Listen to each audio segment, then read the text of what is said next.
ಆತ್ಮೀಯ ಸ್ಪರ್ಧಾರ್ಥಿಗಳೇ, ಇವತ್ತು ವಿಜ್ಞಾನ ಮತ್ತು ತಂತ್ರಜ್ಞಾನದ ಬಗ್ಗೆ ಮಾತಾಡ್ತಾ ಬರ್ತೀನಿ. Science and technology. ಸ್ಪರ್ಧಾತ್ಮಕ ಪರೀಕ್ಷೆಗಳಲ್ಲಿ ಸೈನ್ಸ್ ಆ್ಯಂಡ್ ಟೆಕ್ನಾಲಜಿ ಕೂಡ ಒಂದು ವಿಭಾಗವಾಗಿ ಸಾಮಾನ್ಯ ದಿನದಲ್ಲಿ ತೆಗಿತಾ ಬರ್ತಾರೆ. ಬಹುಪಾಲು ವಿದ್ಯಾರ್ಥಿಗಳು ವಿಜ್ಞಾನ ಮತ್ತು ತಂತ್ರಜ್ಞಾನದ ಪ್ರಶ್ನೆಗಳಿಗೆ ಉತ್ತರಿಸೋದಕ್ಕೆ ಭಾಳಷ್ಟು ಕಷ್ಟಪಡ್ತಾರೆ. ಯಾತಕ್ಕೆ ಅಂತಂದರೆ ಇಲ್ಲಿ ವಿಜ್ಞಾನ ಇದೆ ಮತ್ತು ತಂತ್ರಜ್ಞಾನ ಇದೆ, ಎರಡು ಏರಿಯಾಗಳು ಕವರ್ ಆಗ್ತದೆ. ಸರ್, ವಿಜ್ಞಾನ ಅಂದರೆ ಏನು ಬರ್ತದೆ, ಸೈನ್ಸಲ್ಲಿ ಏನು ಬರ್ತದೆ?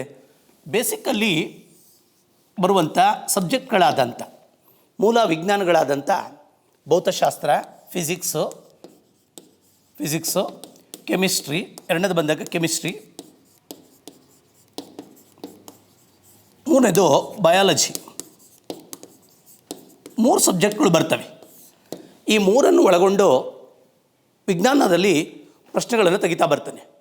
ಇದನ್ನು ಮೂಲ ವಿಜ್ಞಾನ ಅಂತ ಕರಿತಾ ಬರ್ತೀನಿ.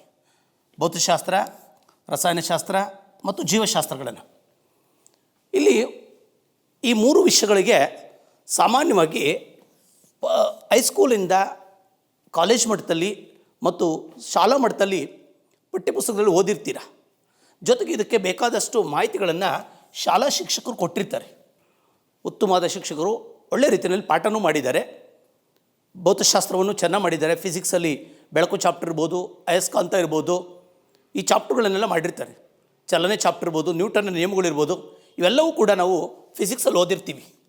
ಅದೇ ಥರ ಕೆಮಿಸ್ಟ್ರಿ ಬಂದಾಗ metals, non metals, acids, bases, water chapter ಇವನ್ನೆಲ್ಲ ಓದ್ತಾ ಬಂದಿರ್ತೀವಿ. ಬಯಾಲಜಿ ಬಂದಾಗ ತುಂಬ ಚಾಪ್ಟರ್ಗಳಿದೆ. ಅಲ್ಲೂ ಕೂಡ ನಮ್ಮ ಜೈವಿಕ ಕ್ರಿಯೆಗಳನ್ನು ಓದಿರ್ತೀರಿ. ವಿಶೇಷವಾಗಿ ಉಸಿರಾಟ ಇರ್ಬೋದು, ರಕ್ತ ಪರಿಚಲನೆ ಇರ್ಬೋದು, ಆರ್ಟು, ಲಂಗ್ಸ್ಗಳ ಬಗ್ಗೆ, ಡಿಸೀಸಸ್ಗಳ ಬಗ್ಗೆ ಎಲ್ಲ ನಾವು ಶಾಲಾ ದಿನಗಳು ನೋಡಿರ್ತೀವಿ. ಇದನ್ನು ಕವರ್ ಮಾಡೋದಕ್ಕೆ ಸೈನ್ಸ್ ಅಂತ ಕರಿತೀವಿ. ಇದು ಕಡ್ಡಾಯ ಬೇಕೇ ಬೇಕು. ಇಲ್ಲಿ ಪ್ರಶ್ನೆಗಳನ್ನು ಕಾಂಪಿಟೇಟಿವ್ ಎಕ್ಸಾಮ್ಸಲ್ಲಿ ಸ್ವಲ್ಪ ಅಪ್ಲೈಡ್ ತೆಗಿತಾನೆ ಅಷ್ಟೇ. ಅನ್ವಯಿಕವಾದ ಪ್ರಶ್ನೆಗಳನ್ನು ತೆಗಿತಾನೆ, ಅನ್ವಯ ಮಟ್ಟಕ್ಕೆ ತೆಗಿತಾನೆ. ಮುಂದಕ್ಕೆ ಬಂದಾಗ ಕಾಂಪಿಟೇಟಿವ್ ಎಕ್ಸಾಮ್ಸಲ್ಲಿ ನಿತ್ಯ ಜೀವನದ ವಿಜ್ಞಾನವನ್ನು ತೆಗಿತಾನೆ. ನಿತ್ಯ ಜೀವನದಲ್ಲಿ ವಿಜ್ಞಾನವನ್ನು ಹೇಗೆ ಬಳಕೆ ಮಾಡ್ತಾರೆ ಅಂತ ತೆಗಿತಾರೆ. ಮೂಲ ಕಲ್ಪನೆ ಇದ್ದುಬಿಟ್ರೆ ಇವಕ್ಕೆಲ್ಲಕ್ಕೂ ಆನ್ಸರ್ ಮಾಡ್ಬೋದು. ನನಗೆ ಗೊತ್ತಿದೆ, ಫಿಸಿಕ್ಸು, ಕೆಮಿಸ್ಟ್ರಿ, ಬಯಾಲಜಿನ ಪಠ್ಯಪುಸ್ತಕಗಳನ್ನು ಓದಿ ಕೂಡ ಅರ್ಥ ಮಾಡ್ಕೋಬೋದು. ಮತ್ತು ಓದಿರ್ತೀರ ಶಾಲಾ ದಿನಗಳಲ್ಲಿ 10th ಸ್ಟ್ಯಾಂಡರ್ಡ್ವರೆಗೆ ಒಳ್ಳೆ ಟೀಚರ್ಸ್ಗಳು ಪಾಠಗಳನ್ನು ಮಾಡಿರ್ತಾರೆ. ಅಲ್ಪ ಸ್ವಲ್ಪ ಜ್ಞಾನನಾರ ಇದ್ದೇ ಇರ್ತದೆ ಇಲ್ಲಿವರೆಗೆ ಬಂದಿದ್ದರೂ ಕೂಡ. ಹಾಗಾದರೆ ಫಿಸಿಕ್ಸ್, ಕೆಮಿಸ್ಟ್ರಿ ಕ್ವಶನ್ಸ್ಗಳನ್ನು ಓದ್ತಾ ಬಂದಾಗ ಪಠ್ಯಪುಸ್ತಕಗಳು ಲಭ್ಯವಾಗ್ತವೆ, ಅರ್ಥವಾಗಿರ್ತದೆ. ಆದರೆ ಇವತ್ತಿನ ಕಾಂಪಿಟೇಟಿವ್ ಯುಗದಲ್ಲಿ ಸ್ವಲ್ಪ ಕಠಿಣವಾದಂಥದ್ದು ಟೆಕ್ನಾಲಜಿ ಏರಿಯಾ, ತಂತ್ರಜ್ಞಾನ. ಇದೊಂಥರ ಹೊಸ ಸಬ್ಜೆಕ್ಟ್ ಇದ್ದಂಗೆ. ಯಾತಕ್ಕೆ ಅಂದರೆ ಶಾಲಾ ದಿನಗಳಲ್ಲಿ ಕೇಳಿಲ್ಲ ಅದನ್ನು. ಅಪ್ ಟು 10th ಸ್ಟ್ಯಾಂಡರ್ಡ್ವರೆಗೆ ಇದನ್ನು ಮುಟ್ಟಿರಲ್ಲ, ಎಲ್ಲೋ ಅಲ್ಪ ಸ್ವಲ್ಪ ತಿಳ್ಕೊಂಡಿರ್ತೀರ. ಬಟ್ ಇದ್ರಾಗ ಹಂಗಲ್ಲ. 8th ಸ್ಟ್ಯಾಂಡರ್ಡ್ ಫಿಸಿಕ್ಸ್ ಇದೆ, 9th ಆಗಿದೆ, 10th ಅಲ್ಲಿದೆ, 7th ಸ್ಟ್ಯಾಂಡರ್ಡ್ ಆಗಿದೆ, 6th ಅಲ್ಲಿದೆ. ಸೈನ್ಸನ್ನು ಒಂದಲ್ಲ ಒಂದು ಕಡೆ ಒಳ್ಳೆ ಶಿಕ್ಷಕರು ಸಿಕ್ಕಿರ್ತಾರೆ, ಓದ್ಕೊಂಬಂದಿರ್ತೀರ. ಇಲ್ಲ ಅಂದರೂ ಕೂಡ ನೀವು ಪಠ್ಯಪುಸ್ತಕಗಳಲ್ಲಿ ಸುಲಭವಾಗಿ ಬರೆದಿದ್ದಾರೆ, ಓದ್ತಾ ಬರ್ತೀರ. ಆದರೆ ಈ ಕಾಂಪಿಟೇಟಿವ್ ಎಕ್ಸಾಮಿಗೆ ಬಂದಾಗ ಹೊಸದೊಂದು ಸಬ್ಜೆಕ್ಟ್ ಪರಿಚಯ ಆಗ್ತಾ ಬರ್ತದೆ. ಅದು ಟೆಕ್ನಾಲಜಿ ಅಂತ ಕರಿತೀವಿ. ಈ ಟೆಕ್ನಾಲಜಿನಲ್ಲಿ ಏನು ಬರ್ತದೆ? ಹಾಗಾದರೆ ಇಸ್ರೋ ಬಗ್ಗೆ ಬರ್ತದೆ. ಈ ಸಂಸ್ಥೆ ಬರ್ತದೆ, ಇಸ್ರೋ ಸಂಸ್ಥೆ ಬಗ್ಗೆ ಬರ್ತದೆ. ಬಟ್ ಅದು ಶಾಲಾ ಪಠ್ಯಪುಸ್ತಕಗಳಿಗೆ ಮಾಹಿತಿ ಕಡಿಮೆ ಇದೆ. ಜೊತೆಗೆ ಶಾಲಾ ಪಠ್ಯಪುಸ್ತಕದಲ್ಲಿದ್ದರೂ ಕೂಡ ಅಪ್ಡೇಟ್ ಆಗ್ತಾ ಇರಬೇಕು. ಇದಕ್ಕೆ ಹೊಸ ಉಪಗ್ರಹಗಳು ಉಡಾವಣೆ ಆಗ್ತಾ ಇರ್ತವೆ. ಅದನ್ನು 3-4 ವರ್ಷ ಹಿಂದುಗಡೆ ಬರೆದಿರುವಂಥ ಪಠ್ಯಪುಸ್ತಕದಿಂದ ಓದಿರೋ ಅರ್ಥ ಆಗಲ್ಲ, ಅಥವಾ ಅದು ಇನ್ಸಫಿಷಿಯೆಂಟ್ ಆಗ್ತದೆ. ಎರಡನೇದು ಬಂದಾಗ DRDO ಇದೆ, ಡಿಫೆನ್ಸ್ ರಿಸರ್ಚ್ ಡೆವಲಪ್ಮೆಂಟ್ ಆರ್ಗನೈಜೇಷನ್ ಅಂತ, DRDO. ಅದನ್ನು ನಾವು ಈ ಪಠ್ಯಪುಸ್ತಕದಲ್ಲಿ, ನಮ್ಮ ಶಾಲಾ ಪಠ್ಯಪುಸ್ತಕದಲ್ಲಿ ಕಾಣೋಕ್ಕೆ ಸಾಧ್ಯ ಇಲ್ಲ. ನಾವು ಅಪ್ ಟು 10th ಸ್ಟ್ಯಾಂಡರ್ಡ್ಗೆ ಬಂದಾಗ ಎಲ್ಲೋ ಸ್ವಲ್ಪ ಮಾಹಿತಿಯನ್ನು ಪಡ್ಕೊತೀವಿ ಅಷ್ಟೇ. ಆದರೆ ಕಾಂಪಿಟೇಟಿವ್ ಎಕ್ಸಾಮ್ಸ್ಗೆ ಹೆಚ್ಚು ಬೇಕಾಗುತ್ತೆ. ಮೂರನೇ ಬಂದಾಗ ಬಯೋಟೆಕ್ನಾಲಜಿ,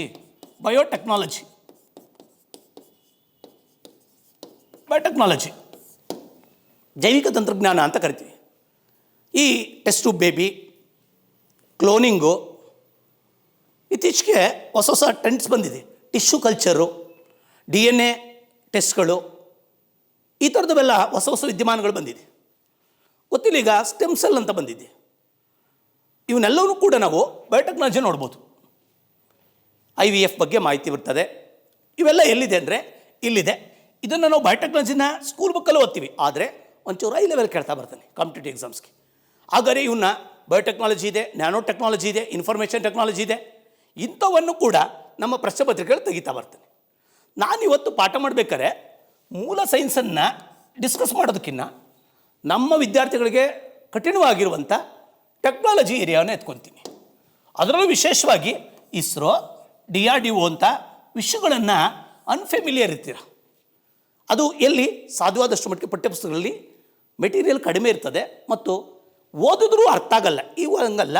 ಕೆಮಿಸ್ಟ್ರಿ, ಫಿಸಿಕ್ಸು, ಬಯಾಲಜಿಗಳನ್ನು ಪಠ್ಯಪುಸ್ತಕದಲ್ಲಿ ಓದಿದ್ರೆ 1 ಆರ್ ಅನದರ್ ಟೈಮ್ಸ್ ಓದಿದ್ರೆ ಆರಾಮ್ಸೆ ಓದ್ಕೊಂಡ್ಬಿಡ್ತೀರ. ಈ ಇಸ್ರೋ, DRDO ಮತ್ತು ಬಯೋಟೆಕ್ನಾಲಜಿ ಅಂತ ಟೆಕ್ನಾಲಜಿ ತಂತ್ರಜ್ಞಾನವನ್ನು ಓದಿದ್ರೂ ಅರ್ಥ ಮಾಡ್ಕೊಳಕ್ಕಲ್ಲ, ಜೊತೆಗೆ ಅದು ಇಂದಿನ ಪ್ರೀವಿಯಸ್ ನಾಲೆಡ್ಜು ಕೂಡ ಕಡಿಮೆ. ಶಾಲಾ ದಿನಗಳಲ್ಲಿ ಇದ್ರ ಬಗ್ಗೆ ಮಾಹಿತಿ ಕಡಿಮೆ ಇರ್ತದೆ. ಅದರಿಂದ ಸ್ಪರ್ಧಾತ್ಮಕ ಪರೀಕ್ಷೆಯಲ್ಲಿ ಹೆಚ್ಚು ಅಂಕವನ್ನು ಪಡಿಬೇಕು ಅಂದರೆ ಟೆಕ್ನಾಲಜಿ ಏರಿಯಾ. ನಾನು ಮನೆ ಕ್ಲಾಸ್ ಪಾಠ ಮಾಡಬೇಕಾದ್ರೆ ಇರ್ತಾ ಇದ್ದೆ, ನಮಗೆ ಯಾವುದು ಕಠಿಣ ಇದೆಯೋ ಅದ್ರ ಬಗ್ಗೆ ಹೆಚ್ಚು ಗಮನ ಕೊಡಬೇಕು.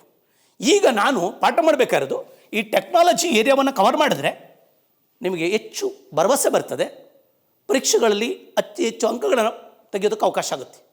ಸಾಮಾನ್ಯವಾಗಿ ನಾನು ಗಮನಿಸಿದ್ದೇನೆಂದರೆ ಸ್ಪರ್ಧಾತ್ಮಕ ಪರೀಕ್ಷೆಗಳಲ್ಲಿ ಸುಮಾರು ವಿದ್ಯಾರ್ಥಿಗಳು 4-5 ಅಂಕಗಳಲ್ಲಿ ಫೇಲ್ ಆಗ್ತಾರೆ. ಇನ್ನು 2 ಬಂದಿದ್ದರೆ FD ಆಗಿಬಿಡಿವೆ, ಇನ್ನು 4 ಬಂದಿದ್ದರೆ KS ಪಾಸ್ ಆಗಿಬಿಡೋದು, ಇನ್ನು 3 ಮಾರ್ಕ್ಸ್ ಬಂದಿದ್ದರೆ PSI ಆಗಿಬಿಡಿವೆ ಅಂತ.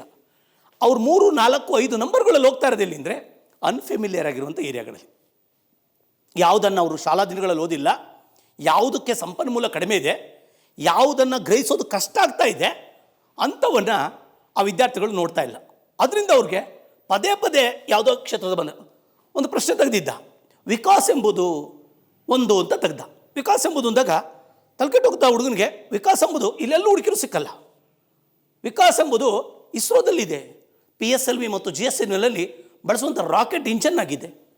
ಎಲ್ಲೋ ಒಂದು ಕಡೆ ಕ್ರಯೋಜನಿಕ್ ಎಂಜಿನ್ಸ್ ಬಗ್ಗೆ ಹೇಳಿದ್ದಾನೆ. ಕ್ರಯೋಜನಿಕ್ ಎಂಜಿನ್ಸನ್ನು ಈ ಕೆಳಗಿನ ಎಲ್ಲಿ ಬಳಕೆ ಮಾಡಲಾಗುತ್ತೆ ಅಂತ GSLV ಸ್ಯಾಟಲೈಟ್ಗಳಲ್ಲಿ ಬಳಕೆ ಮಾಡ್ತಾರೆ ಕ್ರಯೋಜನಿಕ್ ಎಂಜಿನ್ಸನ್ನು. ಈ ಕ್ರಯೋಜನಿಕ್ ಎಂಜಿನ್ಸ್ಗಳ ಬಗ್ಗೆ ಮತ್ತು ಸ್ಯಾಟಲೈಟ್ಸ್ಗಳ ಬಗ್ಗೆ ಎಲ್ಲ ತಿಳ್ಕೊಬೇಕು ಅಂದರೆ ನಾವು ಇಸ್ರೋ ಓದಲೇಬೇಕು. ಅದರಿಂದ ಭಾಳ ಮುಖ್ಯವಾದಂಥ ಏರಿಯಾ ಅಂದರೆ ಟೆಕ್ನಾಲಜಿ ಏರಿಯಾ. ಇದನ್ನು ಸಾಮಾನ್ಯವಾಗಿ ಕ್ಲಾಸ್ಗಳಲ್ಲಿ ಮತ್ತು ನೀವು ಅಭ್ಯಾಸ ಮಾಡಿ ಅರ್ಥ ಮಾಡ್ಕೊತೀರ. ಮುಂದಿನ ದಿನಗಳಲ್ಲಿ ಇದರಲ್ಲೂ ಕೆಲವು ಏರಿಯಾಗಳನ್ನು ಪಾಠ ಮಾಡೋಣ. ಬಟ್ ಆದರೆ ಯಾವುದು ನಮ್ಮ ಸ್ಪರ್ಧಾರ್ಥಿಗಳಿಗೆ ಕಠಿಣವಾಗಿದೆ, ಅರ್ಥವಾಗಲ್ಲ, ಅದನ್ನು ನಾವು ಪ್ರಯತ್ನ ಪಡ್ತಾ ಬರೋಣ. ಮೊದಲನೇದಾಗಿ ಇವತ್ತು I will take the ISRO ಟಾಪಿಕನ್ನು ಎತ್ಕೊತಾ ಬರ್ತೀನಿ. ಹಾಗಾದರೆ ಇಸ್ರೋದ ಸಂಪೂರ್ಣ ಮಾಹಿತಿಯನ್ನು ಕೊಡ್ತಾ ಬರ್ತೀನಿ. 2-3 ಸೆಷನ್ನಲ್ಲಿ ಇದು ಕಂಪ್ಲೀಟ್ ಆಗ್ತಾ ಬರ್ತದೆ. ಹಾಗಾದರೆ ಮೊದಲನೇ ತೆಗೆದುಕೊಳ್ಳೋಣ ಇಸ್ರೋ ಇನ್ಸ್ಟಿಟ್ಯೂಷನ್ ಬಗ್ಗೆ ಮಾತಾಡ್ತಾ ಬರ್ತೀನಿ. ಸರ್, ಇಸ್ರೋ ಅಂದರೆ ಏನು, ಯಾಕೆ ಬೇಕಿದು, ಒಂಚೂರು ಹಿಂದಕ್ಕೆ ಬರ್ತಾ ಬರೋಣ. ನಿಮಗೆ ಗೊತ್ತಾಯಿತು ಸೈನ್ಸ್ ಮತ್ತು ಟೆಕ್ನಾಲಜಿನಲ್ಲಿ ನೀವು ಯಾವುದಕ್ಕೆ ಆದ್ಯತೆ ಕೊಡಬೇಕು ಅಂತ ಗೊತ್ತಾಯಿತು. 5-6 ನಂಬರು ಯಾವುದು ಎಲ್ಲರೂ ಅಟೆಂಡ್ ಮಾಡಲ್ಲ ಅಂಥದ್ದು ಅಟೆಂಡ್ ಮಾಡಬೇಕು. ಅವು ಯಾವುವು ಡಿಫಿಕಲ್ಟ್ ಆಗಿರೋವು, ನಾರ್ಮಲಾಗಿ ಆನ್ಸರ್ ಮಾಡೋವಂಥ ಮಾಡ್ಕೊಂಡೇ ಬಂದಿರ್ತೀರ.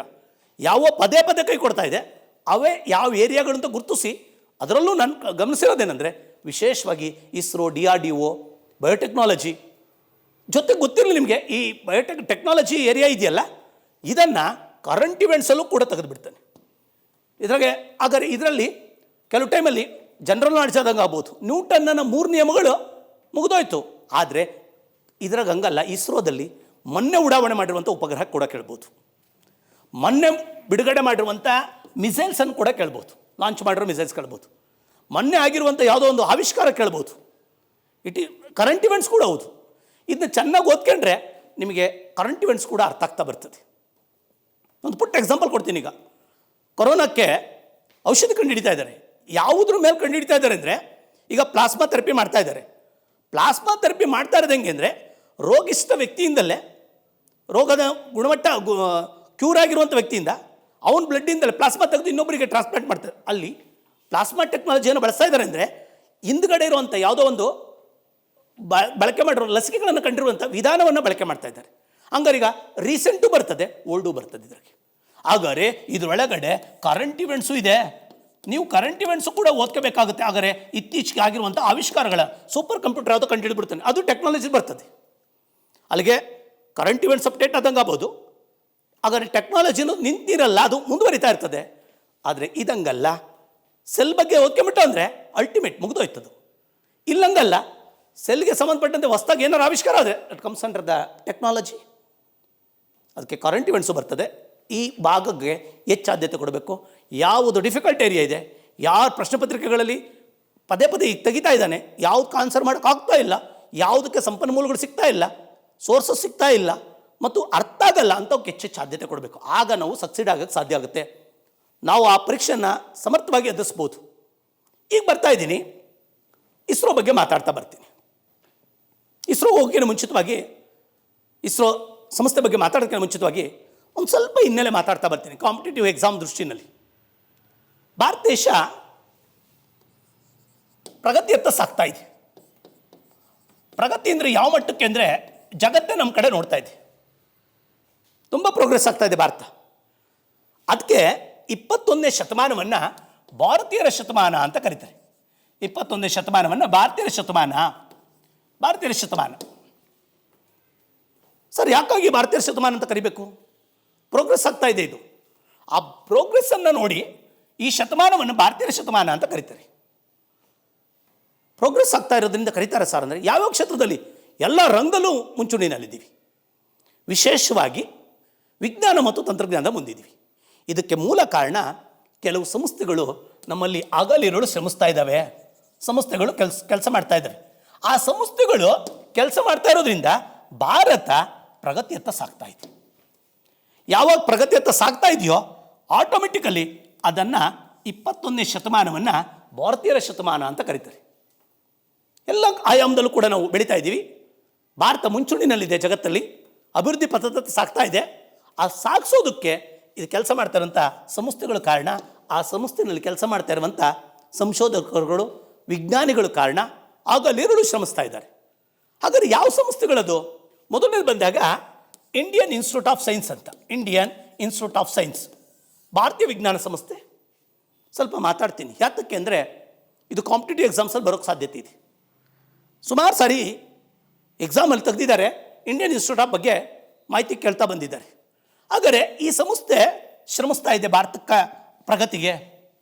ನಮ್ಮ ದೇಶದಲ್ಲಿ ಹೈಯರ್ ಎಜುಕೇಷನ್ಗೆ ಸಂಬಂಧಪಟ್ಟಂಥ ಸೈನ್ಸು, ಟೆಕ್ನಾಲಜಿ, ಮ್ಯಾನೇಜ್ಮೆಂಟ್ಗೆ ಸಂಬಂಧಪಟ್ಟಂತೆ ಸಾಕಷ್ಟು ರಿಸರ್ಚ್ಗಳು ನಡೀತಾ ಇದೆ. ಈ ಇಂಡಿಯನ್ ಇನ್ಸ್ಟಿಟ್ಯೂಟ್ ಆಫ್ ಸೈನ್ಸು ಕೇಂದ್ರ ಕಚೇರಿ ಬೆಂಗಳೂರಲ್ಲಿದೆ. ಅತ್ಯುನ್ನತವಾದಂಥ ಹೊಸ ಸಂಶೋಧನೆಗಳನ್ನು ಮಾಡ್ತಾ ಇದೆ. 1909ರಲ್ಲಿ ಇದನ್ನು ಸ್ಥಾಪನೆ ಮಾಡಲಾಯಿತು.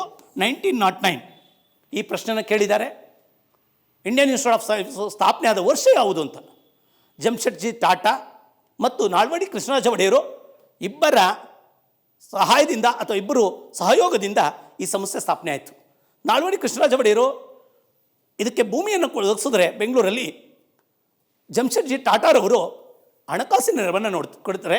ಇದಕ್ಕೆ ಟಾಟಾ ಇನ್ಸ್ಟಿಟ್ಯೂಟ್ ಅಂತ ಕರೀತಾರೆ. ಟಾಟಾ ಇನ್ಸ್ಟಿಟ್ಯೂಟ್ ಅಂತ ಮೊದಲು ಕರೀತಾ ಇದ್ರು, ಟಾಟಾ ಇನ್ಸ್ಟಿಟ್ಯೂಟ್ ಅಂತ. Presently Indian institute of science ಅಂತ ಕರೀತಾರೆ. ಮಾನವ ಸಂಪನ್ಮೂಲ ಸಚಿವಾಲಯ ಒಂದು ವರದಿಯನ್ನು ಮಾಡ್ತು. ಆ ಬಿಟ್ಟಂಥ ವರದಿನಲ್ಲಿ ದೇಶದ ಉತ್ತಮ ಯೂನಿವರ್ಸಿಟಿಗಳಲ್ಲಿ ಮೊದಲ ಸ್ಥಾನವನ್ನು ಪಡ್ಕೊಂಡಿತ್ತು ಇಂಡಿಯನ್ ಇನ್ಸ್ಟಿಟ್ಯೂಟ್ ಆಫ್ ಸೈನ್ಸ್ ಅಂತ, ಭಾರತೀಯ ವಿಜ್ಞಾನ ಸಂಸ್ಥೆ. ಇಲ್ಲಿ ಇನ್ನೊಂದು ಗಮನಿಸಬೇಕು, ಕೇಂದ್ರ ಕಚೇರಿ ಎಲ್ಲಿದೆ ಅಂತ ಕೇಳ್ತಾರೆ. ಬೆಂಗಳೂರಾಗಿದೆ. ಇದಕ್ಕೆ ಮೊದಲಿದ್ದ ಹೆಸರೇನು ಅಂದರೆ ಟಾಟಾ ಇನ್ಸ್ಟಿಟ್ಯೂಟ್ ಅಂತ. ಸ್ಥಾಪನೆ ಆದ ವರ್ಷ 1909 ಅಂತ. ಮುಂದೆ ಬರೋಣ. ಈ ಇಂಡಿಯನ್ ಇನ್ಸ್ಟಿಟ್ಯೂಟ್ ಆಫ್ ಸೈನ್ಸ್ಗೆ ತಂದೆ ಆದ ಇತಿಹಾಸ ಇದೆ. ಈಗ ಪ್ರಸ್ತುತವಾಗಿ ಅನುರಾಗ್ ಅನ್ನೋರು ನಿರ್ದೇಶಕರಾಗಿ ಕಾರ್ಯನಿರ್ವಹಿಸಿದ್ದಾರೆ. ನೀವು ಯಾರಾದರೂ FDSC ಎಕ್ಸಾಮ್ ಬರಿತಾ ಇದ್ದರೆ ಆ ಪರೀಕ್ಷೆಗೆ ಹೋಗೋಕ್ಕಿಂತ ಮುಂಚಿತವಾಗಿ ಇದರ ನಿರ್ದೇಶಕರು ನೋಡ್ಕೊಂಡು ಹೋಗಬೇಕು. 2 ಬಾರಿ ಬಲರಾಮ್ ಅವರು ನಿರ್ದೇಶಕರಾಗಿದ್ದಾಗ ಪ್ರಶ್ನೆ ತೆಗೆದಿದ್ದಾರೆ ಇಂಡಿಯನ್ ಇನ್ಸ್ಟಿಟ್ಯೂಟ್ ಆಫ್ನ ನಿರ್ದೇಶಕರಾಗಿ. ಯಾಕೆಂದರೆ ನಮ್ಮ ದೇಶಕ್ಕಿರುವಂಥ ಅತ್ಯುನ್ನತವಾದಂಥ ಒಂದು ವಿಜ್ಞಾನ ಮತ್ತು ತಂತ್ರಜ್ಞಾನಕ್ಕೆ ಸಂಬಂಧಪಟ್ಟಂಥ ಸಂಶೋಧನೆಗಳು ಮಾಡುವಂಥ, ಹೈಯರ್ ಎಜುಕೇಷನ್ಗೆ ಸಂಬಂಧಪಟ್ಟಂತೆ ಶಿಕ್ಷಣವನ್ನು ಕೊಡ್ತಾ ಇರುವಂಥ ಒಂದು ಸಂಸ್ಥೆ ಆಗಿದೆ. ನಿರ್ದೇಶಕರು ಭಾಳ ಇಂಪಾರ್ಟೆಂಟು. ಈ ನಿರ್ದೇಶಕರಲ್ಲಿ ದೊಡ್ಡ ದೊಡ್ಡ ವಿಜ್ಞಾನಿಗಳು ನಿರ್ದೇಶಕರಾಗಿ ಕಾರ್ಯನಿರ್ವಹಿಸಿದ್ದಾರೆ. ಸರ್ CV ರಾಮನ್ರವರು ಇಂಡಿಯನ್ ಇನ್ಸ್ಟಿಟ್ಯೂಟ್ ಆಫ್ ಸೈನ್ಸ್ನ ನಿರ್ದೇಶಕರಾಗಿ ಕಾರ್ಯನಿರ್ವಹಿಸಿದರು. ಹಾಗಾದರೆ ಸತೀಶ್ ಧವನ್ ರವರು, ಪ್ರೊಫೆಸರ್ ಸತೀಶ್ ಧವನ್ ರವರು ಇಸ್ರೋದ ಮುಖ್ಯಸ್ಥರಾಗಿದ್ದಂಥವರು, ಅವರು ಕೂಡ ಇದ್ರಾಗೆ ಇಂಡಿಯನ್ ಇನ್ಸ್ಟಿಟ್ಯೂಟ್ ಆಫ್ ಸೈನ್ಸ್ಗೆ ನಿರ್ದೇಶಕರಾಗಿ ಕಾರ್ಯನಿರ್ವಹಿಸಿದ್ದಾರೆ. CNR ರಾವ್ ಅವರು ಕಾರ್ಯನಿರ್ವಹಿಸಿದ್ದಾರೆ. ಇಂಥ ಮಹಾನ್ ವ್ಯಕ್ತಿಗಳೆಲ್ಲ ಕಾರ್ಯನಿರ್ವಹಿಸೋದ್ರಿಂದ ಇದರ ನಿರ್ದೇಶಕರ ಹುದ್ದೆಯನ್ನು ಕೇಳ್ತಾ ಇರ್ತಾರೆ. ಕಾಂಪಿಟೇಟಿವ್ ಎಕ್ಸಾಮ್ಸ್ ನೋಡ್ಕೊಂಡು ಹೋಗಬೇಕು. ಈ ಸಂಸ್ಥೆ ಕೂಡ ನಮ್ಮ ದೇಶದ ಪ್ರಗತಿಗೆ ಕಾರಣವಾಗಿದೆ. ಇಲ್ಲಿರುವಂಥ ಸೈಂಟಿಸ್ಟ್ಗಳು ಹಗಲಿರುಳು ಶ್ರಮಿಸ್ತಾ ಇದ್ದಾರೆ. ಅವ್ರು ಮಾಡ್ತಾ ಇರೋ ಸಂಶೋಧನೆಗಳು, ಅವ್ರು ಮಾಡ್ತಾ ಇರೋಂಥ ಪ್ರಯೋಗಗಳು ನಮ್ಮ ಮನುಕುಲಕ್ಕೆ ಅನುಕೂಲವಾಗ್ತಾ ಇದೆ. ನಮ್ಮ ಭಾರತವ ಇಡೀ ಜಗತ್ತೇ ನಮ್ಮ ಕಡೆ ನೋಡೋಂಗೆ ಮಾಡ್ತಾ ಇದೆ. ಎರಡನೇದು ಬಂದಾಗ ಮೋಸ್ಟ್ ಇಂಪಾರ್ಟೆಂಟ್ ಅಂದರೆ BEL ಸಂಸ್ಥೆ, ಭಾರತ್ ಎಲೆಕ್ಟ್ರಾನಿಕ್ಸ್ ಲಿಮಿಟೆಡ್ ಅಂತ. BEL ಭಾರತ್ ಎಲೆಕ್ಟ್ರಾನಿಕ್ಸ್ ಲಿಮಿಟೆಡ್, ಸ್ವಲ್ಪ ಮಾತಾಡ್ತಾ ಬರ್ತೀನಿ. ಇದರ ಕೇಂದ್ರ ಕಚೇರಿ ಕೂಡ ಬೆಂಗಳೂರಾಗಿದೆ. ಕ್ವಶನ್ ರೈಸ್ ಮಾಡ್ತಾನೆ, BELನ ಕೇಂದ್ರ ಕಚೇರಿ ಎಲ್ಲಿದೆ? ಬೆಂಗಳೂರಲ್ಲಿದೆ. ಈ ಬೆಂಗಳೂರಾಗಿರುವಂಥ BELನ ಕೆಲಸ ಏನಂದರೆ ಏರೋಸ್ಪೇಸ್ ಮತ್ತು ಡಿಫೆನ್ಸ್ಗೆ ಸಂಬಂಧಪಟ್ಟಂತೆ ಏರೋಸ್ಪೇಸ್ ಮತ್ತು ಡಿಫೆನ್ಸ್ಗೆ ಎಕ್ವಿಪ್ಮೆಂಟ್ಸ್ಗಳನ್ನು ಪ್ರೊವೈಡ್ ಮಾಡ್ತದೆ, ಎಲೆಕ್ಟ್ರಾನಿಕ್ ಗುಡ್ಸ್ಗಳನ್ನು ಪ್ರೊವೈಡ್ ಮಾಡ್ತದೆ. ಇದ್ರಲ್ಲಿ ಇನ್ನೊಂದು ಭಾಳ ವಿಶೇಷವಾದ ಕೊಡುಗೆ ಅಂದರೆ EVM ಅನ್ನು ಉತ್ಪಾದನೆ ಮಾಡಿ ಕೊಡ್ತಾ ಬಂದಿದೆ, ಡೆವಲಪ್ ಮಾಡಿದೆ. EVM ನಮ್ಮ ಎಲೆಕ್ಷನ್ ಕಮಿಷನ್ನವರು ಬಳಕೆ ಮಾಡ್ತಾ ಇರುವಂಥ ಎಲೆಕ್ಟ್ರಾನಿಕ್ ವೋಟಿಂಗ್ ಮಿಷನ್ಸನ್ನು ಈ BELನವರು ತಯಾರಿಸಿರೋದು. ಈ BELನ ಈ ಉತ್ಪನ್ನದಿಂದ EVMನಿಂದಾಗಿ ಬ್ಯಾಲೆಟ್ ಪೇಪರ್ಗಳು ಬಳಕೆ ಮಾಡೋದು ಕಡಿಮೆ ಆಗಿದೆ, ಪೇಪರ್ನ ಉಳಿಕೆ ಆಗ್ತಾ ಇದೆ. ಮತ್ತು ಈ EVMಗಾಗಿ ಅನೇಕ ದೇಶಗಳು ಕೂಡ ನಮಗೆ EVM ಕೊಡಿ ಅಂತೇಳಿ ಬೇಡಿಕೆಗಳನ್ನು ಇಟ್ಟಿವೆ ಮತ್ತು ಪರ್ಚೇಸ್ ಮಾಡ್ತಾ ಇದ್ದಾವೆ. ಇಂಥ ಸಂಸ್ಥೆ ನಮ್ಮ ದೇಶದ ಪ್ರಗತಿಗೆ ಕಾರಣವಾಗಿದೆ. ಇದರ ಕೇಂದ್ರ ಕಚೇರಿ ಕೂಡ ಬೆಂಗಳೂರಲ್ಲಿದೆ. ಏರೋಸ್ಪೇಸ್ ಮತ್ತು ಡಿಫೆನ್ಸ್ಗೆ ರಿಲೇಟೆಡ್ ಆಗಿ ಎಲೆಕ್ಟ್ರಾನಿಕ್ ಮೆಟೀರಿಯಲ್ಸ್ಗಳನ್ನು ಪ್ರೊವೈಡ್ ಮಾಡ್ತದೆ. ಮೂರನೇ ಸಂಸ್ಥೆ ಎಂದಾಗ ಹಾಗಾದರೆ HAL ಇದೆ, ಹಿಂದೂಸ್ತಾನ್ ಏರೋನಾಟಿಕ್ಸ್ ಲಿಮಿಟೆಡ್. ಇದರ ಕೇಂದ್ರ ಕಚೇರಿ ಕೂಡ ಬೆಂಗಳೂರಲ್ಲಿದೆ. ಇದರ ಕೇಂದ್ರ ಕಚೇರಿ ಬೆಂಗಳೂರಲ್ಲಿದೆ.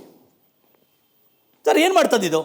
ಹಾಗಾದರೆ ಯುದ್ಧ ವಿಮಾನಗಳನ್ನು ತಯಾರು ಮಾಡೋದು. ಯುದ್ಧ ವಿಮಾನಗಳನ್ನು ನಾವು ತುಂಬ ಅವಲಂಬಿಸ್ಬಿಟ್ಟಿದ್ದು. ಯುದ್ಧ ವಿಮಾನಕ್ಕೆ ಸುಖೋ ಇರ್ಬೋದು, ಸುಮಾರು ಬೇರೆ ಮಿಗ್ ಇರ್ಬೋದು, ಬೇರೆ ಥರದ ಯುದ್ಧ ವಿಮಾನವನ್ನು ಹರ್ಕ್ಯುಲಸ್ ಇರ್ಬೋದು, ವಿದೇಶದಿಂದ ಆಮದು ಮಾಡ್ಕೊತಾ ಇದ್ದು, ಅವರಿಂದ ತರಿಸ್ಕೊತಾ ಇದ್ದು, ಸಾವಿರಾರು ಕೋಟಿಗಳನ್ನು ವೆಚ್ಚ ಮಾಡ್ತಾ ಇದ್ದು. ಆದರೆ ಈ ಸಂಸ್ಥೆ ಸ್ವದೇಶವಾಗಿ ನಮ್ಮ ಯುದ್ಧ ವಿಮಾನಗಳನ್ನು ತಯಾರು ಮಾಡಿ ನಮ್ಮ ಸೇನೆಗೆ ಒದಗಿಸ್ತಾ ಇದೆ. ಅವರಿಗಿದು ಒಂದು ಎಕ್ಸಾಂಪಲ್, ತೇಜಸ್ ಅಂತೇಳಿ ಯುದ್ಧ ವಿಮಾನವನ್ನು ತಯಾರು ಮಾಡಿದೆ. ತೇಜಸ್ ಅಂತೇಳಿ ಯುದ್ಧ ವಿಮಾನವನ್ನು ಅಭಿವೃದ್ಧಿಪಡಿಸಿರೋರು ನಮ್ಮ HALನವರು. ಇದರಿಂದ ನಾವು ಅವಲಂಬನೆ ಕಡಿಮೆ ಆಗ್ತಾ ಇದೆ. ಜೊತೆಗೆ ಹೆಲಿಕಾಪ್ಟರ್ಗಳನ್ನು ತಯಾರು ಮಾಡ್ತದೆ. ಹೆಲಿಕಾಪ್ಟರ್ಗಳು ಅಂದರೆ ಅವು ನಮ್ಮ ಯುದ್ಧ ಹೆಲಿಕಾಪ್ಟರ್ಗಳು. ಈ ಯುದ್ಧ ಹೆಲಿಕಾಪ್ಟರ್ಗಳಂದರೆ ಫಾರ್ ಎಕ್ಸಾಂಪಲ್ ಧ್ರುವ ಇದೆ. ಆ ಧ್ರುವನ ತಯಾರು ಮಾಡಿದ್ದಾರೆ. HAL ಧ್ರುವ ಅಂತ ಕರಿತೀವಿ. ಮಲ್ಟಿಪರ್ಪಸ್ಗೆ ಬೇಕಾಗಿರುವಂಥ ಹೆಲಿಕಾಪ್ಟರ್ನ ತಯಾರು ಮಾಡಿದೆ. ಹಾಗಾದರೆ ಈ ಸಾಲನ್ನು ಹೇಳ್ತಾ ಹೋದರೆ ನಮ್ಮ ದೇಶದ ಪ್ರಗತಿಗೆ ಕಾರಣವಾದ ಅನೇಕ ಸಂಸ್ಥೆಗಳಿವೆ. ಮುಂದೆ ಬರ್ತಾ ಇದ್ದೀನಿ. ಅದೇ ರೀತಿಯಲ್ಲಿ ಬಂದರೆ ಹಾಗಾದರೆ BHEL ಇದೆ, Bharat heavy electricals limited. BHEL ಇದರ ಕೇಂದ್ರ ಕಚೇರಿ ನವದೆಹಲಿನಲ್ಲಿದೆ. ಹಾಗಾದರೆ DRDO ಇದೆ. DRDO defence research development organisation ನಮ್ಮ ಸೇನೆಗೆ ಬೇಕಾದಂಥ, ಮೂರು ಪಡೆಗೆ ಬೇಕಾದಂಥ ಯುದ್ಧ ಸಾಮಗ್ರಿಗಳನ್ನು ತಯಾರು ಮಾಡ್ತದೆ. ಇದರ ಕೇಂದ್ರ ಕಚೇರಿ ಕೂಡ ನವದೆಹಲಿನಲ್ಲಿದೆ. ಮಿಸೈಲ್ಸ್ಗಳನ್ನು ಡೆವಲಪ್ ಮಾಡ್ತದೆ. ಇವತ್ತ ಪೃಥ್ವಿ, ಅಗ್ನಿ, ಆಕಾಶ್, ತ್ರಿಶೂಲ್ ಈ ಥರದವೆಲ್ಲ ನಮ್ಮ DRDOನವರು ಡೆವಲಪ್ ಮಾಡಿರೋದು.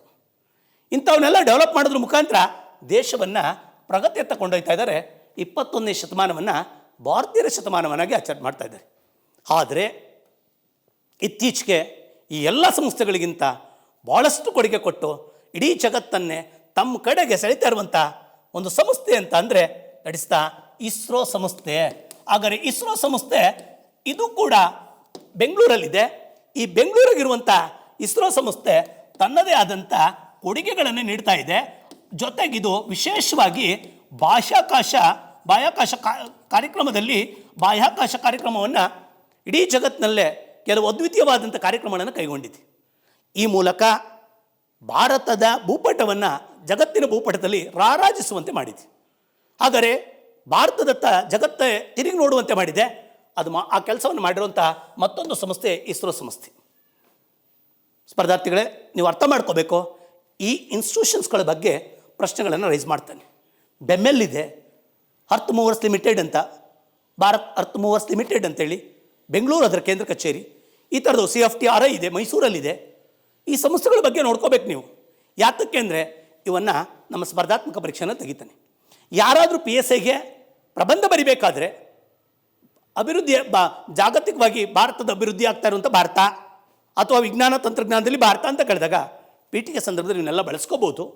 ಜೊತೆಗೆ ಭಾಳ ಮುಖ್ಯವಾದಂದರೆ ಈ ಸಂಸ್ಥೆಗಳ ಹೆಡ್ ಕ್ವಾರ್ಟರ್ಗಳನ್ನು ಕೇಳ್ತಾರೆ, ಭಾಳ ಕ್ಲೀನಾಗಿ ನೋಡ್ಕೋಬೇಕು.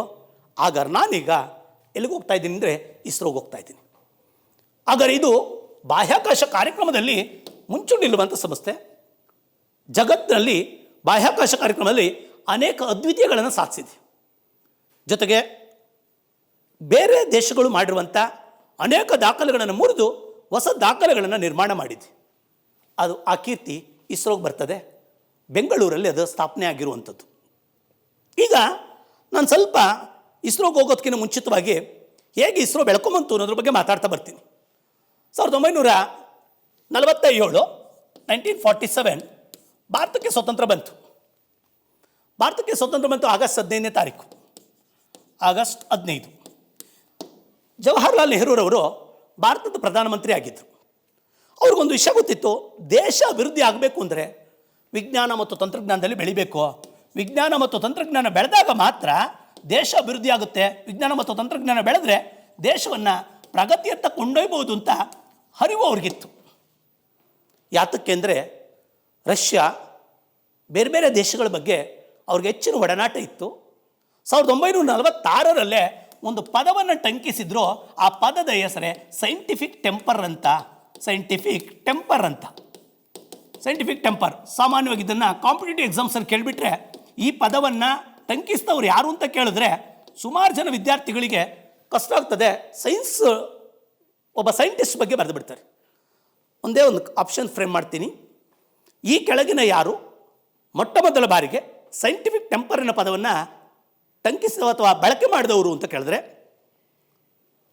Sir CV Raman, sir M Visvesvaraya, doctor APJ Abdul Kalam. Fourth ಬಂದು ಬಂದಾಗ ಪಂಡಿತ್ ಜವಾಹರ್ಲಾಲ್ ನೆಹರು. ಎಲ್ಲರೂ ಕೂಡ ಯಾವ್ದು ಹಾಕಲ್ಲ ಅಂದರೆ ನೆಹರುಗೆ ಹಾಕಲ್ಲ. ಯಾತಕ್ಕೆ ಅಂದರೆ ಇವ್ರು ಆರ್ಟ್ಸು, ಉಳಿದವರೆಲ್ಲ ಸೈನ್ಸು ಅಂತ.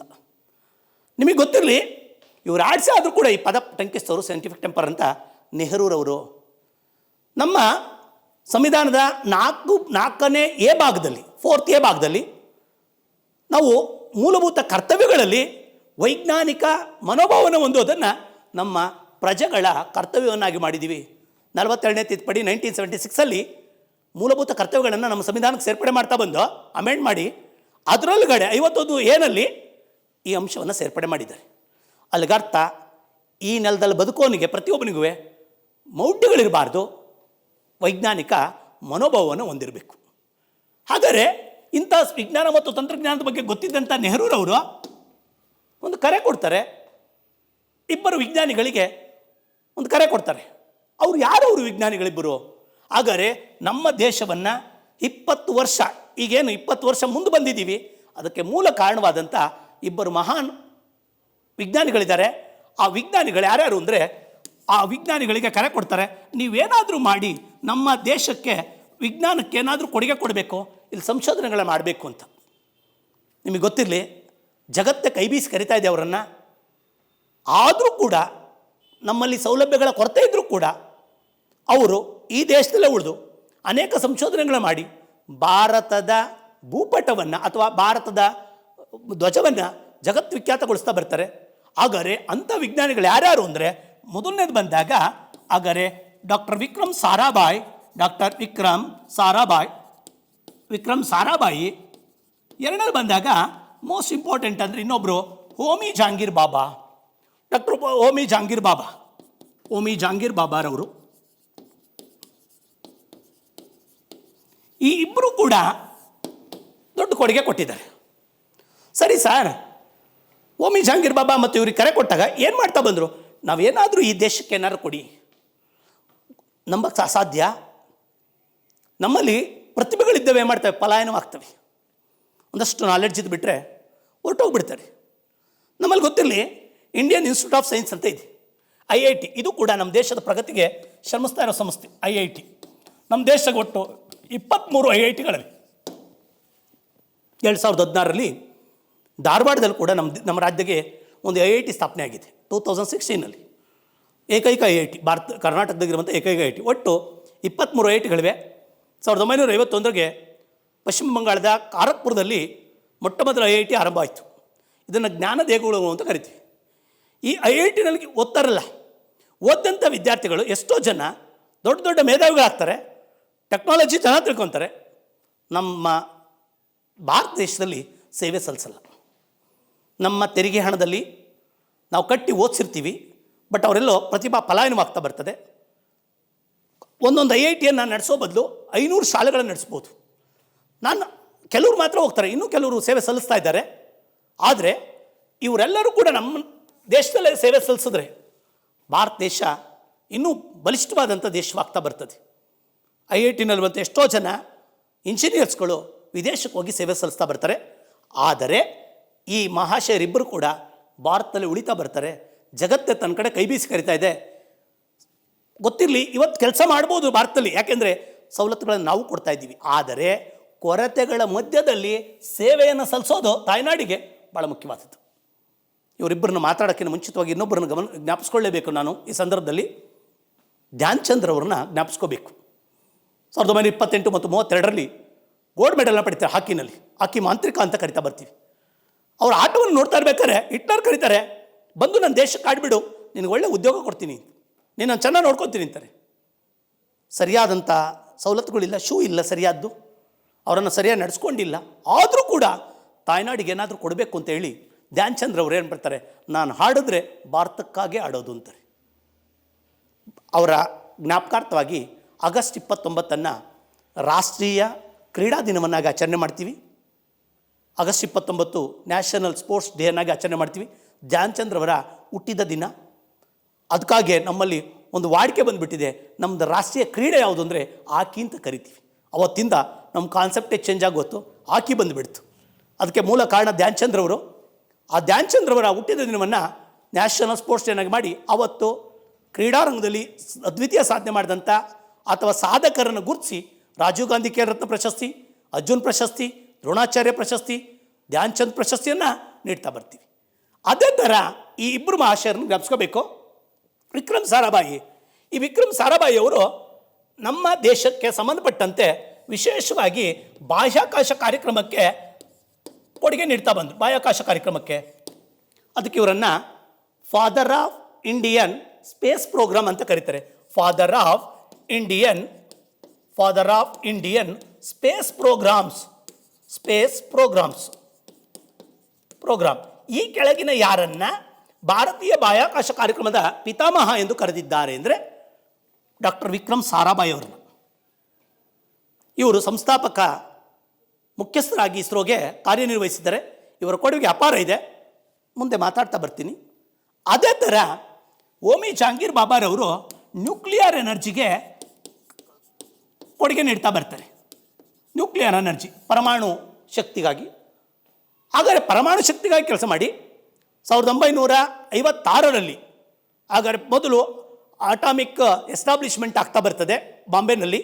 ನಂತರ ಈಗ ನಾವು ಹೋಮಿ ಜಹಾಂಗೀರ್ ಬಾಬಾರವರ ಬಾಬಾ ಆಟಾಮಿಕ್ ರಿಸರ್ಚ್ ಸೆಂಟರ್ ಅಂತ ಮಾಡಿದ್ದೀವಿ ಇವರ ಹೆಸರಲ್ಲಿ.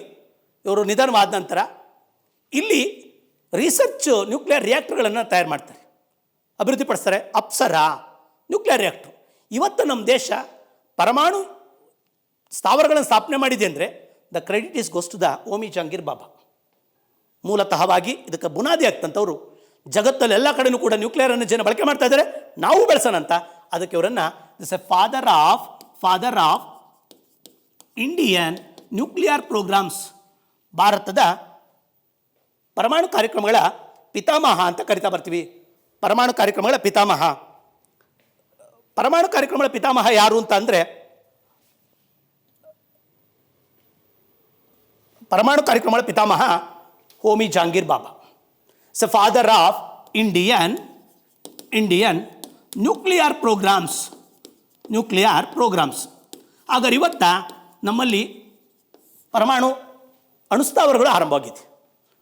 ತಾರಾಪುರ ಮಹಾರಾಷ್ಟ್ರದಲ್ಲಿ, ಕಲ್ಪಕಂ ತಮಿಳುನಾಡು, ಕಾಕ್ರಾಪುರ ಗುಜರಾತು, ನರೋರ ಉತ್ತರ ಪ್ರದೇಶ, ರಾವತ್ ಭಟ್ ರಾಜಸ್ಥಾನ, ಕರ್ನಾಟಕದಲ್ಲಿ ಕೈಗಾ, ಕುಡುಕುಲಮ್ಮು ತಮಿಳುನಾಡು 7 ಅಣುಸ್ಥಾವರಗಳು ಸ್ಥಾಪನೆ ಆಗಿ 22 ನ್ಯೂಕ್ಲಿಯರ್ ರಿಯಾಕ್ಟರ್ಗಳು ಕೆಲಸ ಮಾಡ್ತಾ ಇದ್ದಾವೆ.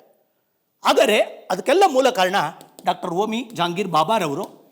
ಈ ಓಮಿ ಜಹಾಂಗೀರ್ ಬಾಬಾರವ್ರ ಬಗ್ಗೆ ನ್ಯೂಕ್ಲಿಯರ್ ಎನರ್ಜಿ ಬಗ್ಗೆ ಪಾಠ ಎತ್ಕೊಂಡಾಗ, ವಿಕಿರಣಶೀಲತೆ ಪಾಠ ಎತ್ಕೊಂಡಾಗ, ರೇಡಿಯೋ ಆಕ್ಟಿವಿಟಿ ಚಾಪ್ಟರ್ ಎತ್ಕೊಂಡಾಗ ಡಿಸ್ಕಸ್ ಮಾಡ್ತೀನಿ.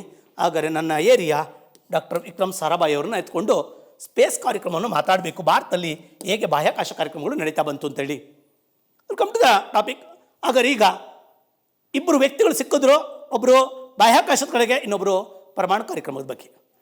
ಈಗ ನೆಹರು ಅವ್ರಿಗೆ ಅನ್ನಿಸ್ತು ಏನಾದರೂ ಮಾಡಿ ಬಾಹ್ಯಾಕಾಶ ಕಾರ್ಯಕ್ರಮಗಳನ್ನು ಆರಂಭ ಮಾಡಬೇಕು ಅಂತೇಳಿ. 1962ರಲ್ಲಿ 1962 1962 Indian national committee for space research ಅಂತ, Indian national committee for space research ಅಂತ ಒಂದು ಸಮಿತಿಯನ್ನು ಆರಂಭ ಮಾಡ್ತಾರೆ. ಅದಕ್ಕೆ ವಿಕ್ರಮ್ ಸಾರಾಭಾಯಿ ಅವ್ರನ್ನ ಅಧ್ಯಕ್ಷರನ್ನಾಗಿ ಮಾಡ್ತಾ ಬರ್ತಾರೆ. ಇವರ ನೇತೃತ್ವದಲ್ಲಿ ಸಮಿತಿ to conduct the space programmes, ಬಾಹ್ಯಾಕಾಶ ಕಾರ್ಯಕ್ರಮಗಳನ್ನು ಕೈಗೊಳ್ಳೋದಕ್ಕಾಗಿ ಅದಕ್ಕೆ ಸಂಬಂಧಪಟ್ಟಂತೆ ಒಂದು ಕಮಿಟಿಯನ್ನು ನೇಮಕ ಮಾಡ್ತಾರೆ. Indian national committee for space research. ನಮ್ಮಲ್ಲಿ ಅಷ್ಟು ಹಣಕಾಸಿನ ಬೆಂಬಲವಿಲ್ಲ, ಒಂದು ಸಂಶೋಧನೆ ಮಾಡಲಿ ಅಂತ ಬಿಟ್ಟರು.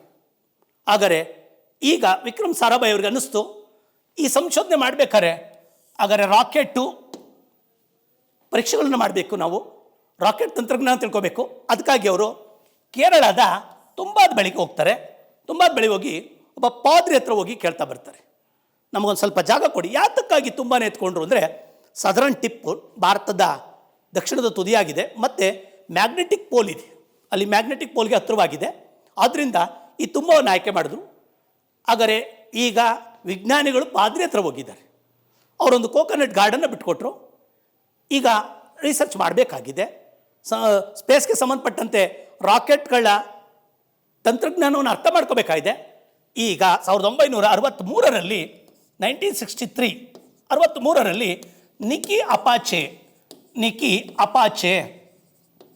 ಅನ್ನುವಂಥ ಒಂದು ರಾಕೆಟನ್ನು, ಸೌಂಡಿಂಗ್ ರಾಕೆಟ್, ಇದು ಮೂಲತಃ ಅಮೆರಿಕಾದ ರಾಕೆಟ್. ಇದು ಈ ರಾಕೆಟನ್ನು ತಂದು ಇಲ್ಲಿ ಪರೀಕ್ಷೆಗೆ ಒಳಪಡಿಸ್ತಾರೆ. ನಮಗೆ ಹೊಸ ಸೈಕಲ್ ತರೋಕ್ಕಾಗಲಿಲ್ಲ ಅಂದರೆ ಹಳೇದು ಅರ್ಧಾರ ಇಸ್ಕೊಂಬಂದು ಟ್ರೈ ಮಾಡ್ತೀವಲ್ಲ, ಆ ಟೈಪಲ್ಲಿ ಆಯಿತು.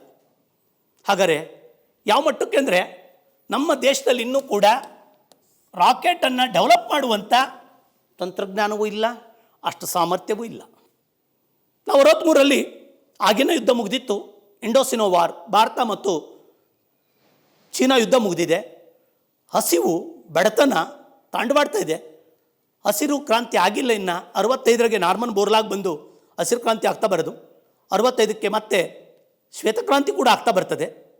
ಹಸಿರು ಕ್ರಾಂತಿ, ಶ್ವೇತಕ್ರಾಂತಿಗಳಾಗಿಲ್ಲ, ಹಸಿವು ಇದೆ. ಹಾಗಾದರೆ ಭಾರತ ದೇಶ ಚೀನಾ ಮತ್ತು ಪಾಕಿಸ್ತಾನದ ನಡುವೆ ಯುದ್ಧವನ್ನು ಮಾಡಬೇಕಾಗಿದೆ. 62ರಿಗೆ ಭಾರತ ಚೀನಾ ಯುದ್ಧ, 65ಕ್ಕೆ ಭಾರತ ಪಾಕಿಸ್ತಾನ ಯುದ್ಧ. ಈ ಮಧ್ಯದಲ್ಲಿ ನಾವು ವಿಜ್ಞಾನವನ್ನು ಬೆಳೆಸಬೇಕಾಗಿದೆ. ವಿಕ್ರಮ್ ಸಾರಾಭಾಯಿ ಅವರು ಇರೋ ಸೌಲಭ್ಯಗಳನ್ನು ಬಳಸಿ, ನಿಕಿ ಅಪಾಚೆಯನ್ನು ಬಳಸಿ ತಂತ್ರಜ್ಞಾನವನ್ನು ಬೆಳೆಸೋದಕ್ಕೆ ಆರಂಭ ಮಾಡ್ತಾ ಬಂದರು. ಕೊನೆಗೆ 1969ರಲ್ಲಿ 1969 ಆಗಸ್ಟ್ 15ರಂದು 1969 ಆಗಸ್ಟ್ 15 ಇಂದಿರಾ ಗಾಂಧಿಯವರು, ಅಂದಿನ ಪ್ರಧಾನಮಂತ್ರಿ ಆದಂಥ ಶ್ರೀಮತಿ ಇಂದಿರಾ ಗಾಂಧಿಯವರು INCSRನ್ನು, Indian national committee for space ರಿಸರ್ಚನ್ನು ಇನ್ಕಾರ್ಪೊರೇಟೆಡಿಂದ ವಿಲೀನಗೊಳಿಸಿ ಒಂದು ಸಂಸ್ಥೆಯನ್ನು ಆರಂಭ ಮಾಡ್ತಾ ಬಂದರು. ದಟ್ ಈಸ್ ದ ಇಸ್ರೋ ಸಂಸ್ಥೆಯನ್ನು ಆರಂಭ ಮಾಡ್ತಾ ಬಂದರು. ಹಾಗಾದರೆ ಈ ಇಸ್ರೋ ಸಂಸ್ಥೆ ಸ್ಥಾಪನೆ ಆದ ವರ್ಷ 1969 ಆಗಸ್ಟ್ 15. ಈಗ ಒಂದು ಕಮಿಟಿ ಇದ್ದಿದ್ದು ಒಂದು ಸಂಸ್ಥೆ ಆಗ್ತಾ ಬಂತು. ಕೇಂದ್ರ ಕಚೇರಿಯನ್ನು ತಂದು ಬೆಂಗಳೂರಿಗೆ ಕೊಡ್ತಾ ಬಂದರು. ಹಾಗಾದರೆ ಬೆಂಗಳೂರಿಸ್ದ ಹೆಡ್ ಕ್ವಾರ್ಟರ್ ಕೇಳಿದ್ದಾನೆ, ಇಸ್ರೋದ ಕೇಂದ್ರ ಕಚೇರಿಯಲ್ಲಿದೆ ಅಂತ. ಯಾವ ಈ ಕಮಿಟಿಗೆ ಮುಖ್ಯಸ್ಥರಾಗಿ ಕಾರ್ಯನಿರ್ವಹಿಸಿದಂಥ ಡಾಕ್ಟರ್ ವಿಕ್ರಮ್ ಸಾರಾಭಾಯಿ ಅವರೇ ಸಂಸ್ಥಾಪಕ ನಿರ್ದೇಶಕರಾಗಿ ಕಾರ್ಯನಿರ್ವಹಿಸಿದರು. ಹಾಗಾದರೆ ಇಸ್ರೋದ ಸಂಸ್ಥಾಪಕ ನಿರ್ದೇಶಕರು ಯಾರು ಅಂದರೆ ಡಾಕ್ಟರ್ ವಿಕ್ರಮ್ ಸಾರಾಭಾಯಿ. ವಿಕ್ರಮ್ ಸಾರಾಭಾಯಿ ಅವರೇ ನಮ್ಮ ಇಸ್ರೋದ ಸಂಸ್ಥಾಪಕ ಅಧ್ಯಕ್ಷರು. ಇವರ ಕೊಡುಗೆ ಅಪಾರ. ಅದಕ್ಕೆ ಇವರನ್ನು father of Indian space programmes ಅಂತ ಕರಿತೀವಿ. ಯಾವಾಗ ಇಸ್ರೋ ಸಂಸ್ಥೆ ಸ್ಥಾಪನೆ ಆಯಿತೋ ಇಸ್ರೋಗೆ ಹಣಕಾಸಿನ ನೆರವನ್ನು ನೀಡ್ತಾ ಬಂದರು. ಬಡ್ಜೆಟ್ಟಲ್ಲಿ ಹಣವನ್ನು ಅಲೋಕೇಟ್ ಮಾಡೋದಕ್ಕೂ ಆರಂಭ ಮಾಡ್ತಾ ಬಂದರು. ಅಲ್ಲಿಗರ್ಥ ಸ್ಪೇಸ್ ಪ್ರೋಗ್ರಾಮ್ಸ್ಗಳು ಇಲ್ಲಿಂದ ಆರಂಭವಾಗ್ತಾ ಬಂದು ನಮ್ಮ ಭಾರತ ದೇಶದ ಸ್ಪೇಸ್ ಪ್ರೋಗ್ರಾಮ್ಸ್ಗಳು ಆರಂಭ 69ರಿಂದ ಆರಂಭ ಆಗ್ತಾ ಬಂತು. ಈಗ ಹಣಕಾಸಿನ ನೆರವು ಸಿಗ್ತಾ ಇದ್ದಂಗೆ ನಮ್ಮಲ್ಲಿ ಇಸ್ರೋಗೆ ಒಂದು ಬಲ ಬಂತು. ಕೆಲವು ಕಾರ್ಯಕ್ರಮಗಳನ್ನು ನಾವು ಕೈಗೊಳ್ಬೋದು, ಸ್ಪೇಸ್ ಪ್ರೋಗ್ರಾಮ್ಸನ್ನು ಕೈಗೊಳ್ಬೋದು ಅನ್ನುವಂಥ ಭರವಸೆ ಮೂಡ್ತಾ ಬಂತು. ಈಗ ನಮ್ಮ ಇಸ್ರೋಗೆ ಒಂದು ಬಲ ಬಂತು. ಈ ISRO Indian space research organisation, ಇಸ್ರೋದ ವಿಸ್ತೃತ ರೂಪ ಕೇಳ್ತಾ ಬರ್ತಾನೆ, ಇಂಡಿಯನ್ ಸ್ಪೇಸ್ ರಿಸರ್ಚ್ ಆರ್ಗನೈಸೇಷನ್ನು. ಇಸ್ರೋದ ವಿಸ್ತೃತ ರೂಪ ಬರೀರಿ ಅಂತ ಕೇಳ್ತಾ ಬರ್ತಾನೆ. ಸ್ಪರ್ಧಾರ್ಥಿಗಳು ಗಮನಿಸಬೇಕು, ಪ್ರತಿಯೊಂದು ಅಬ್ರಿವೇಷನ್ಸ್ಗೂ ಕೂಡ ಫುಲ್ ಫಾರ್ಮ್ ಕೇಳ್ತಾನೆ. ಇಲ್ಲಿ ನಾನು ಏನು ಹೇಳಬೇಕು ಅಂತ ಬಂದಿದ್ದೀನಿ ಅಂದರೆ ಇಂಡಿಯನ್ ಸ್ಪೇಸ್ ರಿಸರ್ಚ್ ಆರ್ಗನೈಸೇಷನ್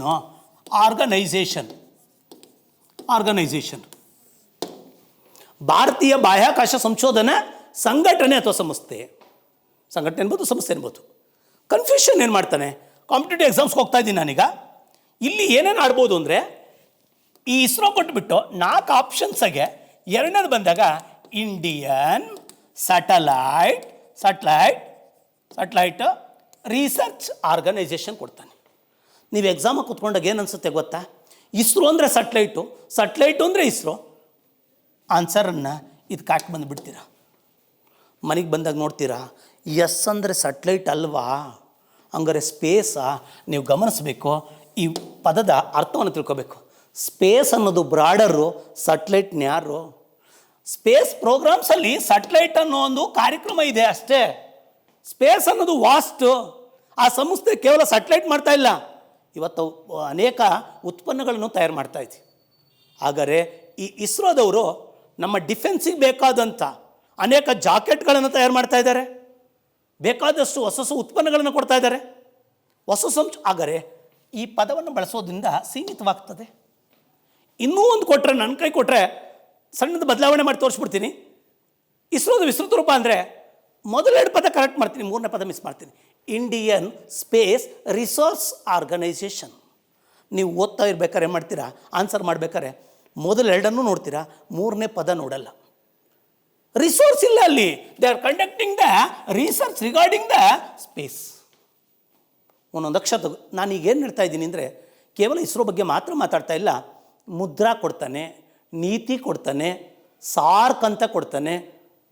ಆ ಕೊಟ್ಟಾಗ ಯಾವ ಅಕ್ಷರ ಯಾವ ಪದವನ್ನು ಎಂಟು ಮಾಡಿ ಬ್ರಿಕ್ಸ್ ಅಂತ ಕೊಡ್ತಾನೆ. ಬೀನಾಗ ಬೇಕಾದಷ್ಟು ಬರೋದು, ಬಾಂಗ್ಲಾದೇಶ ಬರೋದು, ಬ್ರೆಜಿಲ್ಲೇ, ರಷ್ಯಾ, ಇಂಡಿಯಾ, ಚೀನಾ ಬದಿಗೆ ಸಿ ಬದಿಗೆ ಕಾಂಬೋಡಿಯಾ ಕೊಡ್ಬೋದು. ಅವನು ಚೀನಾ ಬರಬೇಕು.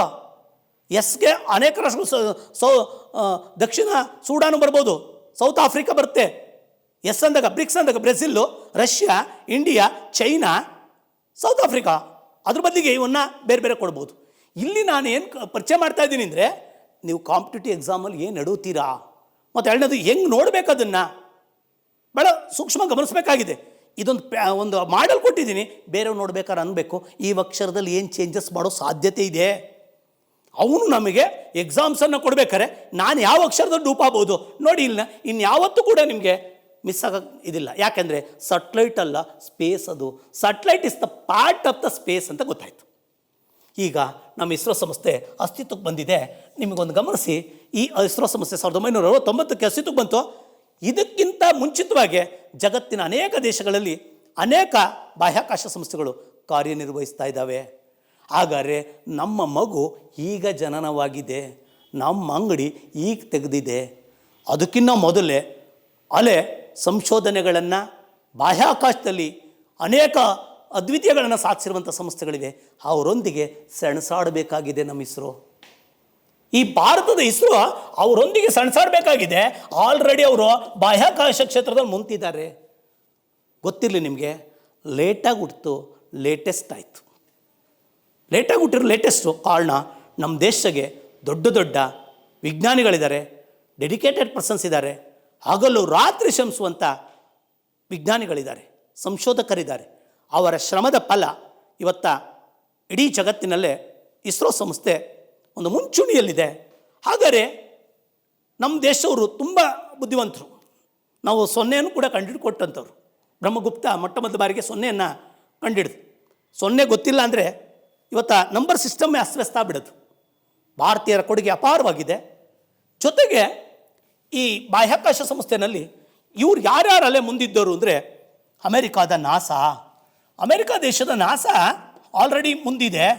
ನಾಸಾ ಸಂಸ್ಥೆ ನಾಸಾ ಅಂದಾಗ national aeronautics space administration. National aeronautics space administration's ವಾಷಿಂಗ್ಟನ್ನಾಗಿದೆ. ಹಂಗಾರೆ ಇವನು ಆಲ್ರೆಡಿ ಅಲ್ಲೇ 58ಗೆ ಎಕ್ಸ್ಪ್ಲೋರರ್ ಅನ್ನುವಂಥ ಒಂದು ಉಪಗ್ರಹವನ್ನು ಉಡಾವಣೆ ಮಾಡಿದ್ದಾನೆ. ನಮ್ಮ ಅಂಗಡಿ ಈಗ ತೆಗೆದೈತಿ, ನಮ್ಮ ಮಗು ಈಗ ಜನನವಾಗೈತೆ. 69ಕ್ಕೆ ನಮ್ಮ ಇಸ್ರೋ ಸ್ಥಾಪನೆ ಆದರೆ ಆಲ್ರೆಡಿ ನಾಸಾದವರು ಸುಮಾರು ಕಾರ್ಯಕ್ರಮಗಳನ್ನು ಕಂಡಕ್ಟ್ ಮಾಡಿದ್ದಾರೆ. ಗೊತ್ತಿರಲಿ, ರಷ್ಯಾ ದೇಶ ಮೊಟ್ಟ ಮೊದಲ ಬಾರಿಗೆ ಉಪಗ್ರಹನ ಉಡಾವಣೆ ಮಾಡಿದೆ. ರಾಸ್ಕಾಸ್ಮಾಸ್ ಅಂತ ಕರಿತೀವಿ, RKA ರಾಸ್ಕಾಸ್ಮಾಸ್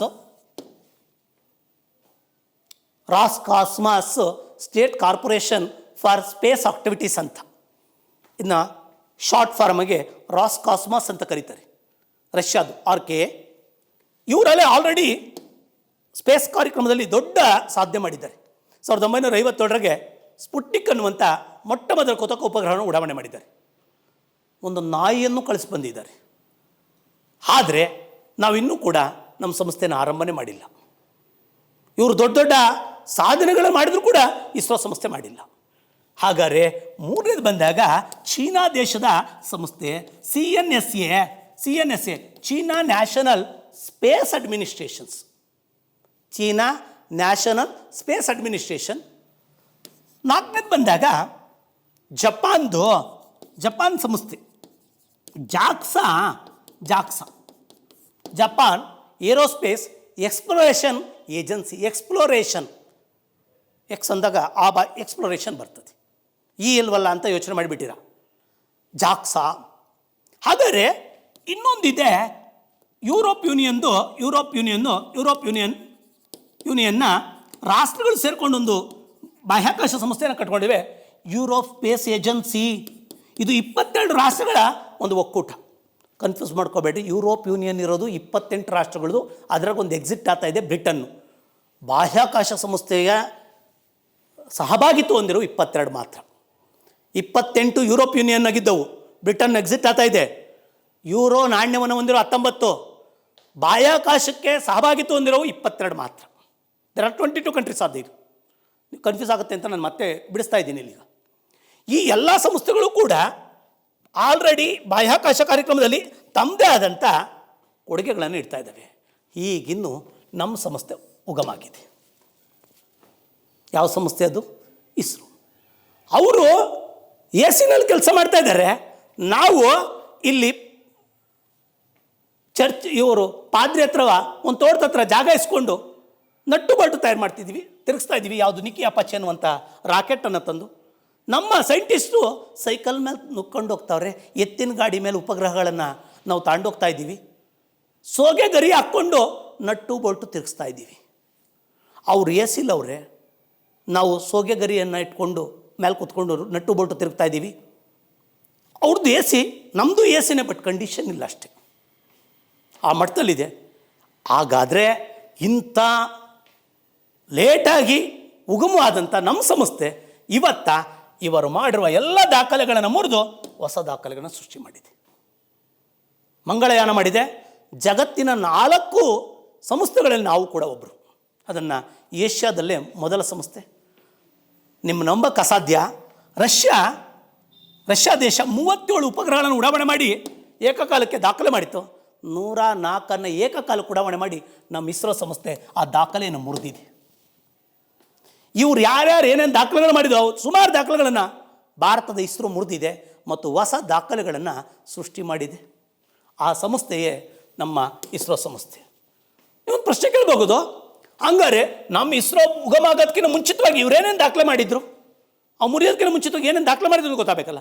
ಹಾಗಾದರೆ ಇಸ್ರೋ ಸಂಸ್ಥೆ ಸ್ಥಾಪನೆ ಆಗೋದಕ್ಕಿಂತ ಮುಂಚಿತವಾಗಿ ಜಗತ್ತಿನ ಬಾಹ್ಯಾಕಾಶ ಸಾಧನೆಗಳ ಬಗ್ಗೆ ನೋಡ್ತಾ ಬರೋಣ.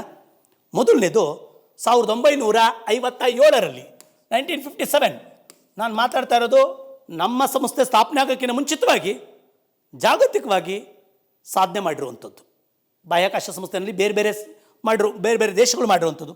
ಅಕ್ಟೋಬರ್ 4ರಂದು, ಅಕ್ಟೋಬರ್ 4 ರಷ್ಯಾ ದೇಶ ಸ್ಪುಟ್ನಿಕ್ಕನ್ನು ಉಡಾವಣೆ ಮಾಡ್ತು. ಸ್ಪುಟ್ನಿಕ್ 1 ಉಡಾವಣೆ ಮಾಡ್ತಾ ಬಂತು. ಹಾಗಾದರೆ ಜಗತ್ತಿನಲ್ಲಿ ಮೊಟ್ಟ ಮೊದಲ ಕೃತಕ ಉಪಗ್ರಹ ಯಾವುದು ಅಂದರೆ ಸ್ಪುಟ್ನಿಕ್ 1 ಅಂತ. ಭೂಮಿಗೆ ಸ್ವಾಭಾವಿಕ ಉಪಗ್ರಹ ಚಂದ್ರ, ಕೃತಕ ಉಪಗ್ರಹ. ಹಾಗಾದರೆ ಯಾವ ದೇಶ ಉಡಾವಣೆ ಮಾಡಿದ್ದಂದರೆ ರಷ್ಯಾ ದೇಶ. ಇದು ಜಗತ್ತಿನ ಮೊಟ್ಟ ಮೊದಲ ಕೃತಕ ಉಪಗ್ರಹ. ಜಗತ್ತಿನ ಮೊದಲ ಕೃತಕ ಉಪಗ್ರಹ ಅಂದರೆ ಮೊದಲ ಕೃತಕ ಉಪಗ್ರಹ. ಕನ್ಫ್ಯೂಸ್ ಮಾಡ್ಕೋಬೇಡಿ. ಆರ್ಯಭಟ ಯೋಚನೆ ಮಾಡಬೇಡಿ. ಆರ್ಯಭಟ ಭಾರತದ್ದು. ನಾನು ಮಾತಾಡ್ತಾ ಇರೋದು ವರ್ಲ್ಡ್ ವೈಡು.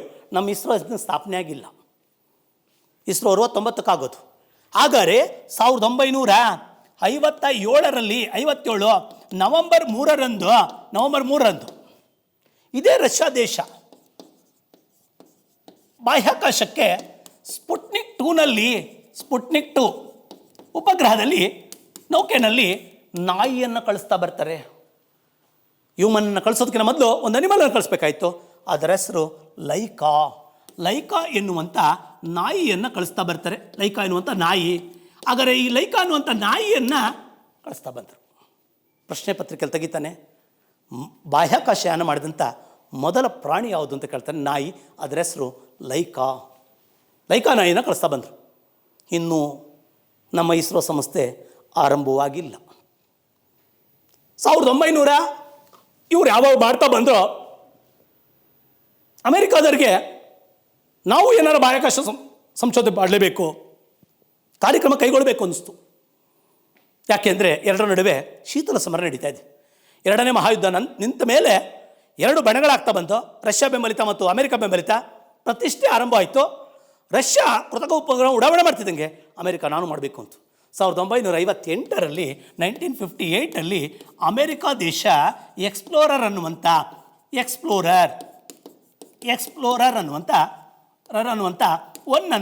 ಒಂದು ಉಪಗ್ರಹವನ್ನು ಉಡಾವಣೆ ಮಾಡ್ತು. ಪ್ರಶ್ನೆ ತೆಗೆದಿದ್ದಾನೆ, ಅಮೆರಿಕಾದ ಮೊಟ್ಟ ಮೊದಲ ಉಪಗ್ರಹ ಯಾವುದು ಅಂತ. ಕೃತಕ ಉಪಗ್ರಹ ಎಕ್ಸ್ಪ್ಲೋರರ್. ರಷ್ಯಾದ್ದು ಸ್ಪುಟ್ನಿಕ್. ಅದಕ್ಕೆ ಇವರು ಉಡಾವಣೆ ಮಾಡ್ತಾ ಬಂದರು ಎಕ್ಸ್ಪ್ಲೋರರ್ನ. ನಾವಿನ್ನೂ ಆ ಹಂತದಲ್ಲಿಲ್ಲ. ಎಕ್ಸ್ಪ್ಲೋರರು ಅಮೆರಿಕ ದೇಶದ್ದು, ನಾಸಾದವರು ಉಡಾವಣೆ ಮಾಡಿರುವಂಥದ್ದು.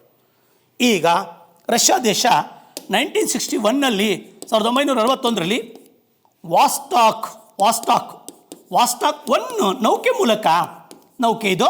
ಈ ನೌಕೆ ಮೂಲಕ ಒಬ್ಬ ವ್ಯಕ್ತಿಯನ್ನು ಕಳಿಸ್ತಾ ಬರ್ತದೆ. ಅವರೇ ಯೂರಿ ಗಗರಿನ್.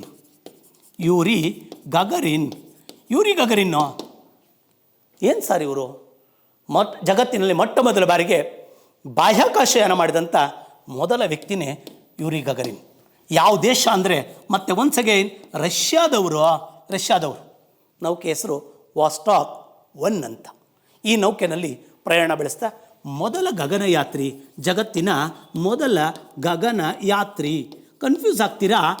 ಗಗನಯಾತ್ರಿ ಮೊದಲು ಯಾರು ಅಂತ ಅಂದಾಗ ರಾಕೇಶ್ ಶರ್ಮಾ ಬಂದರೆ ಭಾರತೀಯ. ಇದು ಬಂದಾಗ ವರ್ಲ್ಡಲ್ಲಿ ಮೊದಲ ಬಾರಿಗೆ ಈ ಭೂಮಿಯನ್ನು ಬಿಟ್ಟು ಬಾಹ್ಯಾಕಾಶದ ಕಡೆಗೆ ಹೋದಂಥ ಮೊದಲ ವ್ಯಕ್ತಿನೇ ರಾಕೇಶ್ ಶರ್ಮಾ. ಅದು ಭಾರತೀಯರಲ್ಲಿ. ವರ್ಲ್ಡಲ್ಲಿ ಯಾರು ಅಂದರೆ ಯೂರಿ ಗಗರಿನ್. ರಷ್ಯಾ ದೇಶದವರು ವಾಸ್ಟಾಕ್ 1 ಅಂತ. 1963ರಲ್ಲಿ 1963ರಲ್ಲಿ ಅದೇ ರಷ್ಯಾ ದೇಶದವರೇ ವಾಸ್ಟಾಕ್ 6 ಅನ್ನುವಂಥ ನೌಕೆಯಲ್ಲಿ ವ್ಯಾಲೆಂಟೈನಾ ಟೆರೆಸ್ಕೋವಾ ಅಂತ ಟೆರೆಸ್ಕೋವಾ ಅನ್ನುವಂಥ ಹೆಣ್ಮಗಳನ್ನು ಕಳಿಸ್ತಾ ಬರ್ತಾರೆ. ಹಾಗಾದರೆ ಇದು ಕೂಡ ರಷ್ಯಾನೇ. ನೌಕೆ ವಾಸ್ಟಾಕ್ 6 ಅಂತ. ಇವರು ಹೋಗಿದ್ದು ಬಾಹ್ಯಾಕಾಶಕ್ಕೆ. ಹಾಗಾದರೆ ಜಗತ್ತಿನಲ್ಲಿ ಬಾಹ್ಯಾಕಾಶಯಾನ ಮಾಡಿದ ಮೊದಲ ಮಹಿಳೆ, ಬಾಹ್ಯಾಕಾಶಯಾನ ಮಾಡಿದ ಗಗನಯಾತ್ರಿ ಅಥವಾ ಮೊದಲ ಮಹಿಳಾ ಗಗನಯಾತ್ರಿ ಯಾರು ಅಂದರೆ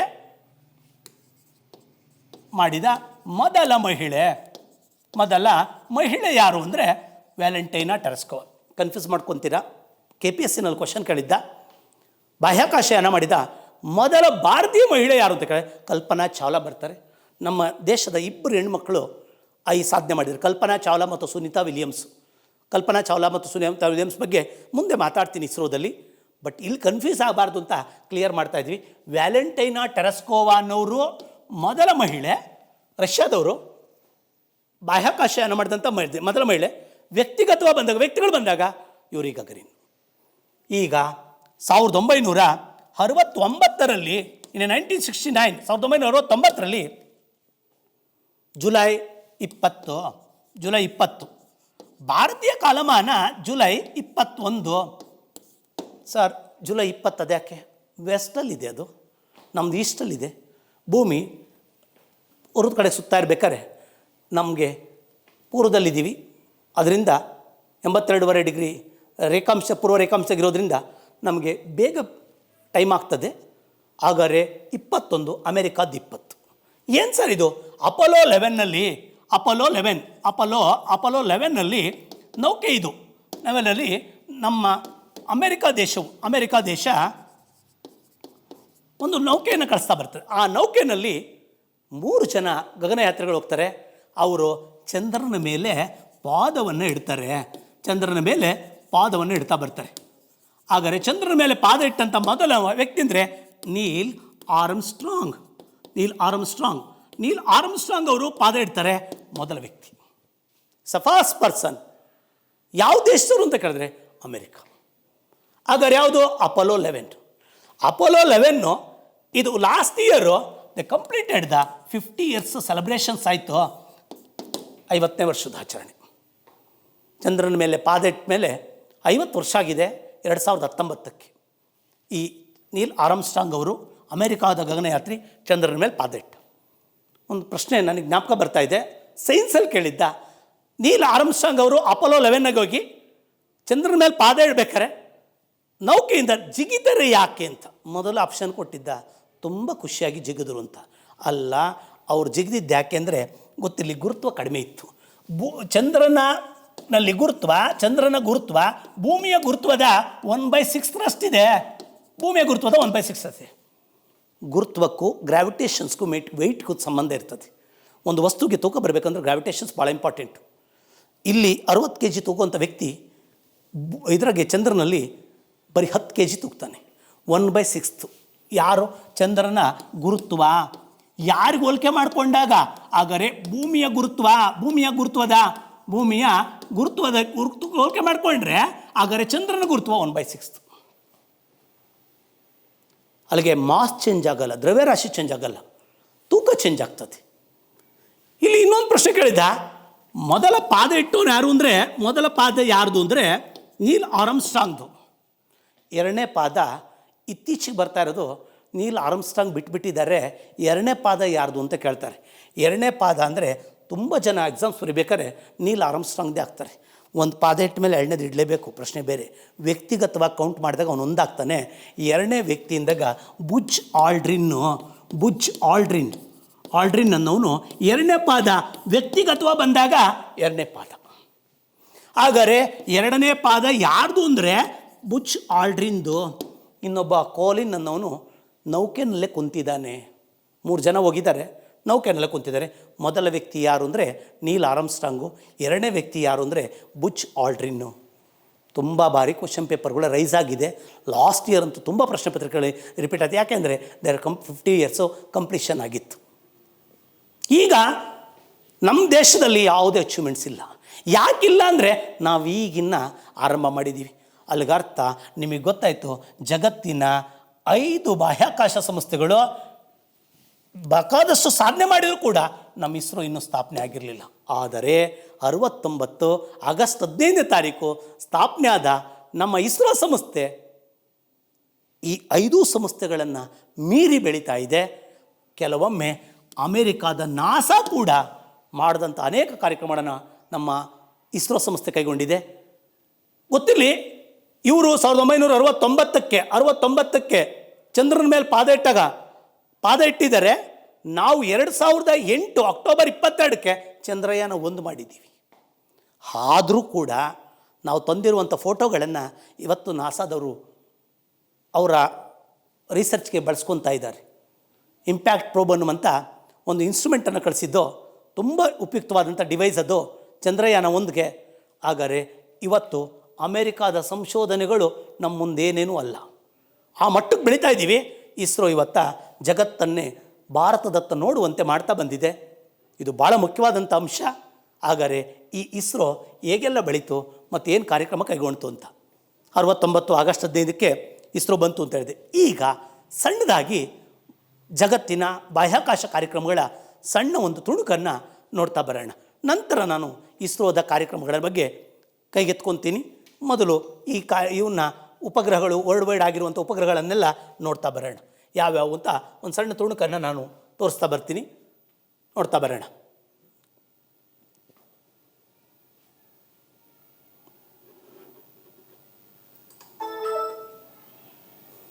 ಇದು ಸ್ಪುಟ್ನಿಕ್ ಅನ್ನೋ ಉಡಾವು, ಸ್ಪುಟ್ನಿಕ್.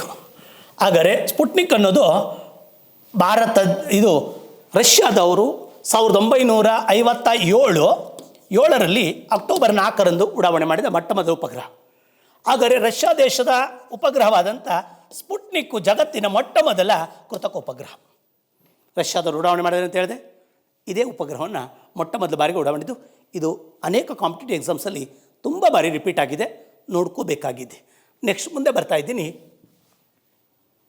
ಇದು ಲೈಕಾ 1957 ನವೆಂಬರ್ 3ರಂದು ಹಾಗಾದರೆ ಸ್ಪುಟ್ನಿಕ್ 2ಇಂದ ಉಡಾವಣೆ ಮಾಡಿದಂಥ ಕಳಿಸಿದಂಥ ನಾಯಿ ಹೆಸರು ಲೈಕಾ. ಹಾಗಾದರೆ ಈ ಅನಿಮಲನ್ನು ಕಳಿಸ್ತಾ ಬಂತು. ಕೆಲವೇ ಗಂಟೆಗಳಲ್ಲಿ ನಿಧನವಾಯಿತು. ಇದು ಮುಂದಿನ ಹ್ಯೂಮನ್ನನ್ನು ಕಳಿಸೋದಕ್ಕೆ ಸಹಾಯ ಆಯಿತು. ಈಗ ನಮ್ಮ ಭಾರತದವರು 2022ಕ್ಕೆ ಮಾನವ ಸಹಿತ ಯಾನ ಮಾಡಬೇಕು ಅಂದರೆ 2022 ತುಂಬ ಇಂಪಾರ್ಟೆಂಟ್ ಇಯರು. ಭಾರತಕ್ಕೆ ಸ್ವಾತಂತ್ರ್ಯ ಬಂದು 75 ವರ್ಷಗಳಾಗ್ತದೆ. ಅದಕ್ಕೆ ಅನೇಕ ಕಾರ್ಯಕ್ರಮಗಳ ಗುರಿಯನ್ನು 2022 ಹಾಕ್ಕೊಂಡಿದ್ದೀವಿ. ಸರ್ವರಿಗೂ ಸೂರು ಕಾರ್ಯಕ್ರಮ ಮತ್ತು ಮಾನವ ಸಹಿತವಾದಂಥ ಯಾನ ಮಾಡುವಂಥದ್ದು ಎಲ್ಲ ಕೂಡ ನಾವು ಇದಕ್ಕೆ ಹಾಕ್ಕೊಂಡಿದ್ದೀವಿ, 2022ಕ್ಕೆ ಹಾಕ್ಕೊಂಡಿದ್ದೀವಿ. ಇದು ಲೈಕಾ ಅನ್ನುವಂಥ ನಾಯಿ. It's a fast animal. ಹಾಗಾದರೆ ಬಾಹ್ಯಾಕಾಶಯಾನ ಮಾಡಿದಂಥ ಮೊದಲ ಪ್ರಾಣಿ ಯಾವುದು ಅಂದರೆ ನಾಯಿ ಹೆಸರು ಲೈಕಾ. ನೀವೊಂದು ಲೈಕ್ ಹಾಕಬೇಕು. ಇವರು ಯೂರಿ ಗಗರಿನ್ 1961ರಲ್ಲಿ ಬಾಹ್ಯಾಕಾಶಯಾನ ಮಾಡಿದಂಥ ಮೊದಲ ವ್ಯಕ್ತಿ. Belongs to the Russia. Vostok 1ನಲ್ಲಿ ಪ್ರಯಾಣ ಮಾಡ್ತಾರೆ. ಜಗತ್ತಿನಲ್ಲೇ ಯಾರಾದರೂ ಮೊದಲ ಬಾರಿಗೆ ಈ ಭೂಮಂಡಲವನ್ನು ಬಿಟ್ಟು ಬಾಹ್ಯಾಕಾಶದ ಕಡೆಗೆ ಸಾಗಿದರೆ ಇದೇ ವ್ಯಕ್ತಿ ಯೂರಿ ಗಗರಿನ್. ನೆಕ್ಸ್ಟ್ ಮುಂದೆ ಬರ್ತಾ ಇದ್ದೀನಿ. ವ್ಯಾಲೆಂಟೈನಾ ಟೆರೆಸ್ಕೋವಾ 1963ನಲ್ಲಿ ಮೊದಲ ಮಹಿಳೆ. ಈ ಸಾಲಿಗೆ ಕಲ್ಪನಾ ಚಾವ್ಲಾ ಸೇರ್ತಾರೆ, ಸುನೀತಾ ವಿಲಿಯಮ್ಸ್ ಸೇರ್ತಾರೆ. ಸುನೀತಾ ವಿಲಿಯಮ್ಸ್ ಬಗ್ಗೆ ಅಗಾಧವಾದ ಮಾಹಿತಿ ಇದೆ. ಸ್ಪೇಸ್ ವಾಕ್ ಮಾಡ್ತಾರೆ ಅವರು ಮೇಡಮ್ಮು. ನಮ್ಮ ಕಲ್ಪನಾ ಚಾವ್ಲಾರವರು ಕೊಲಂಬಿಯಾ ಅನ್ನುವಂಥ ನೌಕೆಯಲ್ಲಿ ಅದು ಉರಿದು ಬಿದ್ದು ಸತ್ತೋಗ್ಬಿಡ್ತಾರೆ. ಆ ಹೆಣ್ಮಗಳು ನಮ್ಮ ದೇಶದವರು. ಅವರಿಬ್ಬರನ್ನ ಮಾತಾಡೋಣ. ಈಗ ಸದ್ಯಕ್ಕೆ ಇವ್ರ ಬಗ್ಗೆ 63 ವಾಸ್ಟಾಕ್ 6ಅಲ್ಲಿ ಪ್ರಯಾಣ ನಡೆಸ್ತಾ ಬರ್ತಾರೆ. ಮೊದಲ ಮಹಿಳೆ ಅಂದರೆ ವ್ಯಾಲೆಂಟೈನಾ ಟೆರೆಸ್ಕೋವಾ. ಹಾಗಾದರೆ 1969ರಲ್ಲಿ ಹಾಗಾದರೆ ಜುಲೈ 20 ಅಮೆರಿಕಾದ ಕಾಲಮಾನದಲ್ಲಿ ಹಾಗಾದರೆ ಅಪೋಲೋ 11ನಲ್ಲಿ ಪ್ರಯಾಣ ಮಾಡ್ತಾ ಬರ್ತಾರೆ. ಅದು July 2069. Neil Armstrong, Buzz Aldrin, Collins. Apollo 11 ಅದು ವೆಹಿಕಲ್, ನೌಕೆ. ಅದು ಚಂದ್ರನ ಮೇಲೆ ಮೊದಲ ಪಾದ ಇಟ್ಟಂಥ ವ್ಯಕ್ತಿ ಅಂದರೆ ನೀಲ್ ಆರ್ಮ್ಸ್ಟ್ರಾಂಗು. ಯಾಕೆ ನಗದ ಅಂದರೆ ಗ್ರಾವಿಟೇಷನ್ಸ್ ಕಡಿಮೆ ಇತ್ತು, ಭೂಮಿಗೆ ಹೋಲಿಕೆ ಮಾಡ್ಕೊಂಡು 1/6. ಇವ್ರ ಬಗ್ಗೆ ನಾನು ಚೂರು ಮಾತಾಡ್ತೀನಿ. ಇದು ಕೂಡ ಜಾಗತಿಕವಾಗಿ ಸೂಯಜ್ ಅನ್ನುವಂಥ ನೌಕೆಯಲ್ಲಿ 1984ರಲ್ಲಿ ಸೂಯಜ್ ಅನ್ನುವಂಥ ನೌಕೆಯಲ್ಲಿ ರಷ್ಯಾದಿಂದ ಒಂದು ಗಗನಯಾತ್ರಿಗಳು ಹೋಗ್ತಾರೆ. ಅದರಲ್ಲಿ ನಮ್ಮ ದೇಶದ ರಾಕೇಶ್ ಶರ್ಮಾ ಹೋಗ್ತಾರೆ. ಹಾಗಾದರೆ ರಾಕೇಶ್ ಶರ್ಮಾ ನಮ್ಮ ದೇಶದ ಮೂಲತಃ ಇಂಡಿಯನ್ ಏರ್ಫೋರ್ಸ್ನವರು ಇದ್ದಂಥವರು. ರಷ್ಯಾದಲ್ಲಿ ಕೆಲಸ ಮಾಡ್ತಿದ್ರು. ಇವರು ಬಾಹ್ಯಾಕಾಶಯಾನ ಮಾಡ್ತಾರೆ. ನಮ್ಮ ದೇಶದಿಂದ ಹೋಗಿಲ್ಲ, ಇಸ್ರೋದಿಂದ ಹೋಗಿಲ್ಲ. ಅವರು ಹೋಗಿದ್ದು ರಷ್ಯಾದ ಬಾಹ್ಯಾಕಾಶ ಕೇಂದ್ರದಿಂದ ಹೋಗಿದ್ದು. ಅವರ ಭಾರತದ ಮೊದಲ ವ್ಯಕ್ತಿ ಯಾರು ಅಂದರೆ ರಾಕೇಶ್ ಶರ್ಮಾ. 1984ರಲ್ಲಿ ಹೋಗಿರೋದು. ಸೂಯಜ್ ನೌಕೆಯಲ್ಲಿ ರಷ್ಯಾದವರು. ಹೆಸರು ರಾಕೇಶ್ ಶರ್ಮಾ. ಹಾಗಾದ್ರೆ ಕ್ವಶನ್ ತೆಗಿತಾನೆ, ಭಾರತದಲ್ಲಿ ಮೊದಲ ಬಾರಿಗೆ ಬಾಹ್ಯಾಕಾಶಯಾನ ಮಾಡಿದಂಥ ಮೊದಲ ವ್ಯಕ್ತಿ ಯಾರು ಅಂದರೆ Rakesh Sharma. Is belongs to the ರಷ್ಯಾದವರು. ಹಾಗಾದರೆ ಸೂಯಜ್ ಅನ್ನುವಂಥ ನೌಕೆನಲ್ಲಿ ಹೋಗ್ತಾರೆ. 84ರಲ್ಲಿ ಪ್ರಯಾಣವನ್ನು ಬೆಳೆಸ್ತಾ ಬರ್ತಾರೆ. ಇಂದಿರಾ ಗಾಂಧಿ ಅವರು ಕೇಳ್ತಾರೆ, ಭಾಳ ಖುಷಿ ಆಗ್ತದೆ, ರಾಕೇಶ್ ಶರ್ಮಾ ಬಾಹ್ಯಾಕಾಶಕ್ಕೆ ಹೋಗಿದ್ದೆಲ್ಲ ನನ್ನ ಭಾರತ ಕಾಣ್ತಾ ಅಂದ.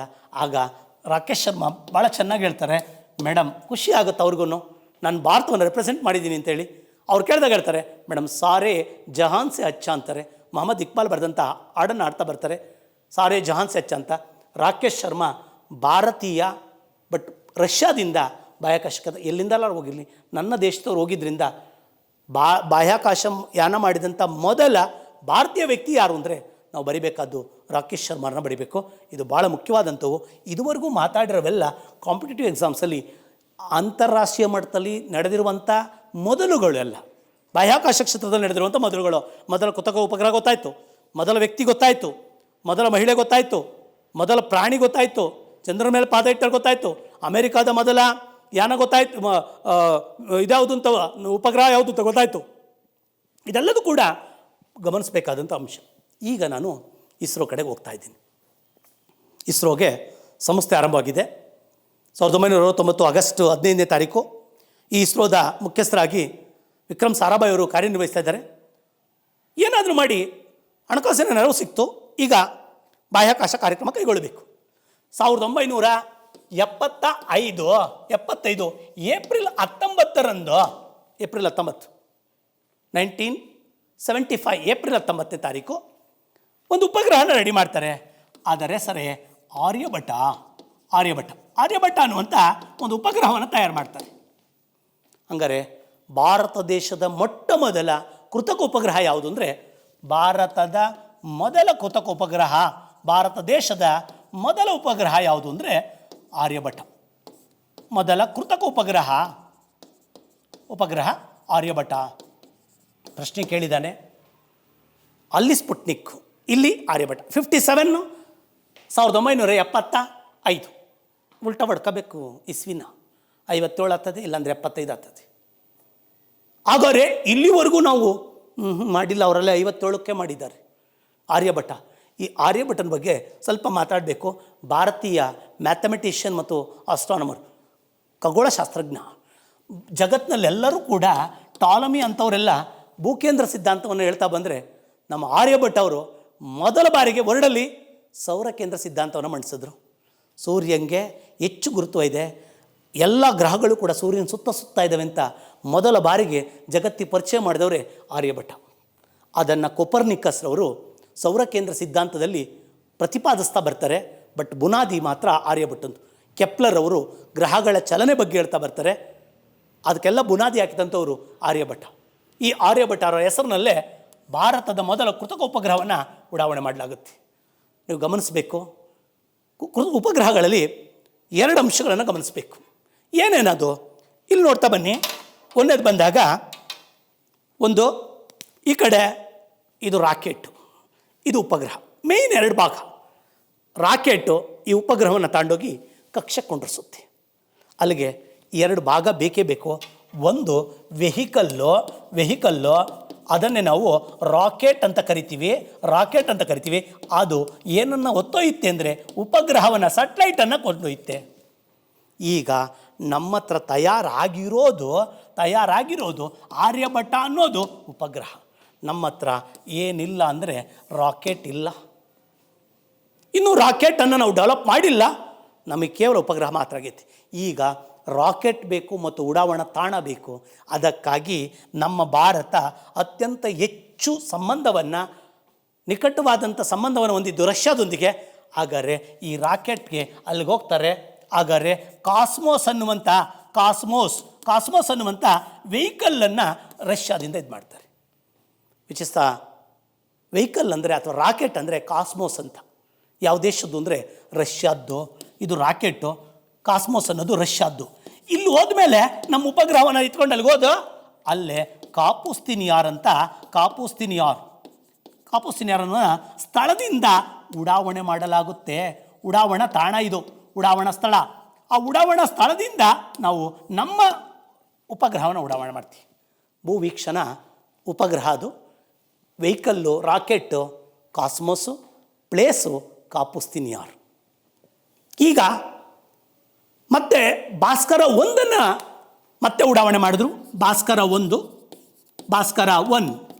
ಇದು ಭಾಸ್ಕರ 1 ಅಂದಾಗ ಮತ್ತೆ ಒನ್ಸ್ ಅಗೇನ್ ರಷ್ಯಾಕ್ಕೆ ಹೋದೋ, ಅಲ್ಲಿನ ವೆಹಿಕಲ್ಲು, ಅಲ್ಲಿನ ತಾಣ. ನಮಗಿನ್ನೂ ರಾಕೆಟಲ್ಲಿ ಸ್ವಾವಲಂಬನೆ ಬಂದಿಲ್ಲ. ಈಗ ಇಸ್ರೋಗೆ ಒಬ್ಬರು ಹೀರೋ ಬರ್ತಾರೆ. ಯಾರು ಹೀರೋ ಅಂದರೆ ನಮ್ಮ ಡಾಕ್ಟರ್ APJ ಅಬ್ದುಲ್ ಕಲಾಂ ಅವರು. ನಂತರ ಅವರು DRDOಗೆ ಹೋಗ್ತಾರೆ. ಅಲ್ಲೂ ಹೆಚ್ಚು ಕೊಡುಗೆ ಕೊಟ್ಟಿದ್ದಾರೆ. ಮಿಸೈಲ್ಸ್ಗಳೆಲ್ಲ ಡೆವಲಪ್ ಆಗಿರೋದು ಅದಕ್ಕೆ ಕಾರಣ ನಮ್ಮ APJ ಅಬ್ದುಲ್ ಕಲಾಂ ಅವರು. ಅದಕ್ಕೆ ಅವ್ರನ್ನ ಮಿಸೈಲ್ ಮ್ಯಾನ್ ಆಫ್ ಇಂಡಿಯಾ ಅಂತ ಕರೀತಾರೆ. ಇಸ್ರೋದಲ್ಲಿ ಮೊದಲು ಸೇವೆ ಸಲ್ಲಿಸಿ ನಂತರ DRDOಗೆ ಹೋಗ್ತಾರೆ. ಅಲ್ಲಿ ಸೈಂಟಿಸ್ಟ್ ಆಗಿ ಮತ್ತೆ ಭಾರತದ 11ನೇ ರಾಷ್ಟ್ರಪತಿಗಳಾಗ್ತಾ ಬರ್ತಾರೆ. DRDOನಲ್ಲಿ ಪೋಖ್ರಾನ್ 2ನಲ್ಲೂ ಭಾಳ ಪಾತ್ರ ವಹಿಸ್ತಾರೆ. ಇಲ್ಲಿ ಇಸ್ರೋದಲ್ಲಿದ್ದಾರೆ. ಅವ್ರಿಗೊಂದು ಆಸೆ ಬಂತು, ನಾವ್ಯಾಕೆ ರಾಕೆಟ್ಗಾಗಿ ಅಲ್ಲಿಗೆ ಹೋಗಬೇಕು, ನಾವೇ ರಾಕೆಟ್ ಡೆವಲಪ್ ಮಾಡೋಣ, ರಾಕೆಟ್ ತಂತ್ರಜ್ಞಾನ ನಮಗಿಲ್ವೇ, ನೋಡಿ ಬಿಡೋಣ ಅಂದರು. ಆಗ ಇಸ್ರೋದ ಚೇರ್ಮನ್ನು ಸತೀಶ್ ಧವನ್ರವರು, ಡಾಕ್ಟರ್ ಸತೀಶ್ ಧವನ್ರವರು 1972ರಿಂದ 84ರವರೆಗೆ ಅವರು ಕಾರ್ಯನಿರ್ವಹಿಸ್ತಾರೆ. ಈ ಸತೀಶ್ ಧವನ್ರವ್ರನ್ನ ಕೇಳ್ತಾರೆ, ಸರ್ ನಾವೇನಾರ ಮಾಡಿ ರಾಕೆಟನ್ನು ಡೆವಲಪ್ ಮಾಡೋಣ, ಸರ್ಕಾರದೊಂದಿಗೆ ಮಾತಾಡಿ ಎಲ್ಲ ಬೆಂಬಲ ಸಿಗ್ತಾ ಬರ್ತದೆ. ಆಗ ನಮ್ಮ ದೇಶದ ಸ್ವದೇಶಿ ರಾಕೆಟನ್ನು ಡೆವಲಪ್ ಮಾಡ್ತಾರೆ. ಅದರ ಹೆಸರೇ SLV ಅಂದರೆ ಸ್ಯಾಟಲೈಟ್ ಲಾಂಚಿಂಗ್ ವೆಹಿಕಲ್, ಉಪಗ್ರಹ ಉಡಾವಣಾ ವಾಹಕ. ಭಾರತದ ಮೊದಲ ಇದ್ಯಾವುದು ಅಂದರೆ ಸ್ಯಾಟಲೈಟ್ ಲಾಂಚಿಂಗ್ ವೆಹಿಕಲ್ಲು. ಈಗ ವೆಹಿಕಲನ್ನು ಅಭಿವೃದ್ಧಿಪಡಿಸ್ಬಿಡ್ತು ಭಾರತ ದೇಶದ್ದು, ಸ್ವದೇಶಿ, ಇಸ್ರೋ ನಿರ್ಮಿತವಾದದ್ದು. ನಮಗೇನು ಭಯ ಇನ್ನು, ಆಲ್ರೆಡಿ ನಮಗಲ್ಲೇ ಇದು ಗೊತ್ತಾಗಿದೆ. ಈಗ ಒಂದು ಉಪಗ್ರಹವನ್ನು ರೆಡಿ ಮಾಡಿದ್ರು. ಅದರ ಹೆಸರು ರೋಹಿಣಿ ಉಪಗ್ರಹ.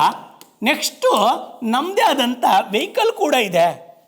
ಮೊದಲು ರಾಕೆಟ್ಗೆ ಬೇರೆಯವ್ರ ಕಡೆ ಹೋಗ್ತಿದ್ದೋ, ಇವತ್ತು ರಾಕೆಟು ನಮ್ಮದೇ ರೆಡಿ ಆಯಿತು.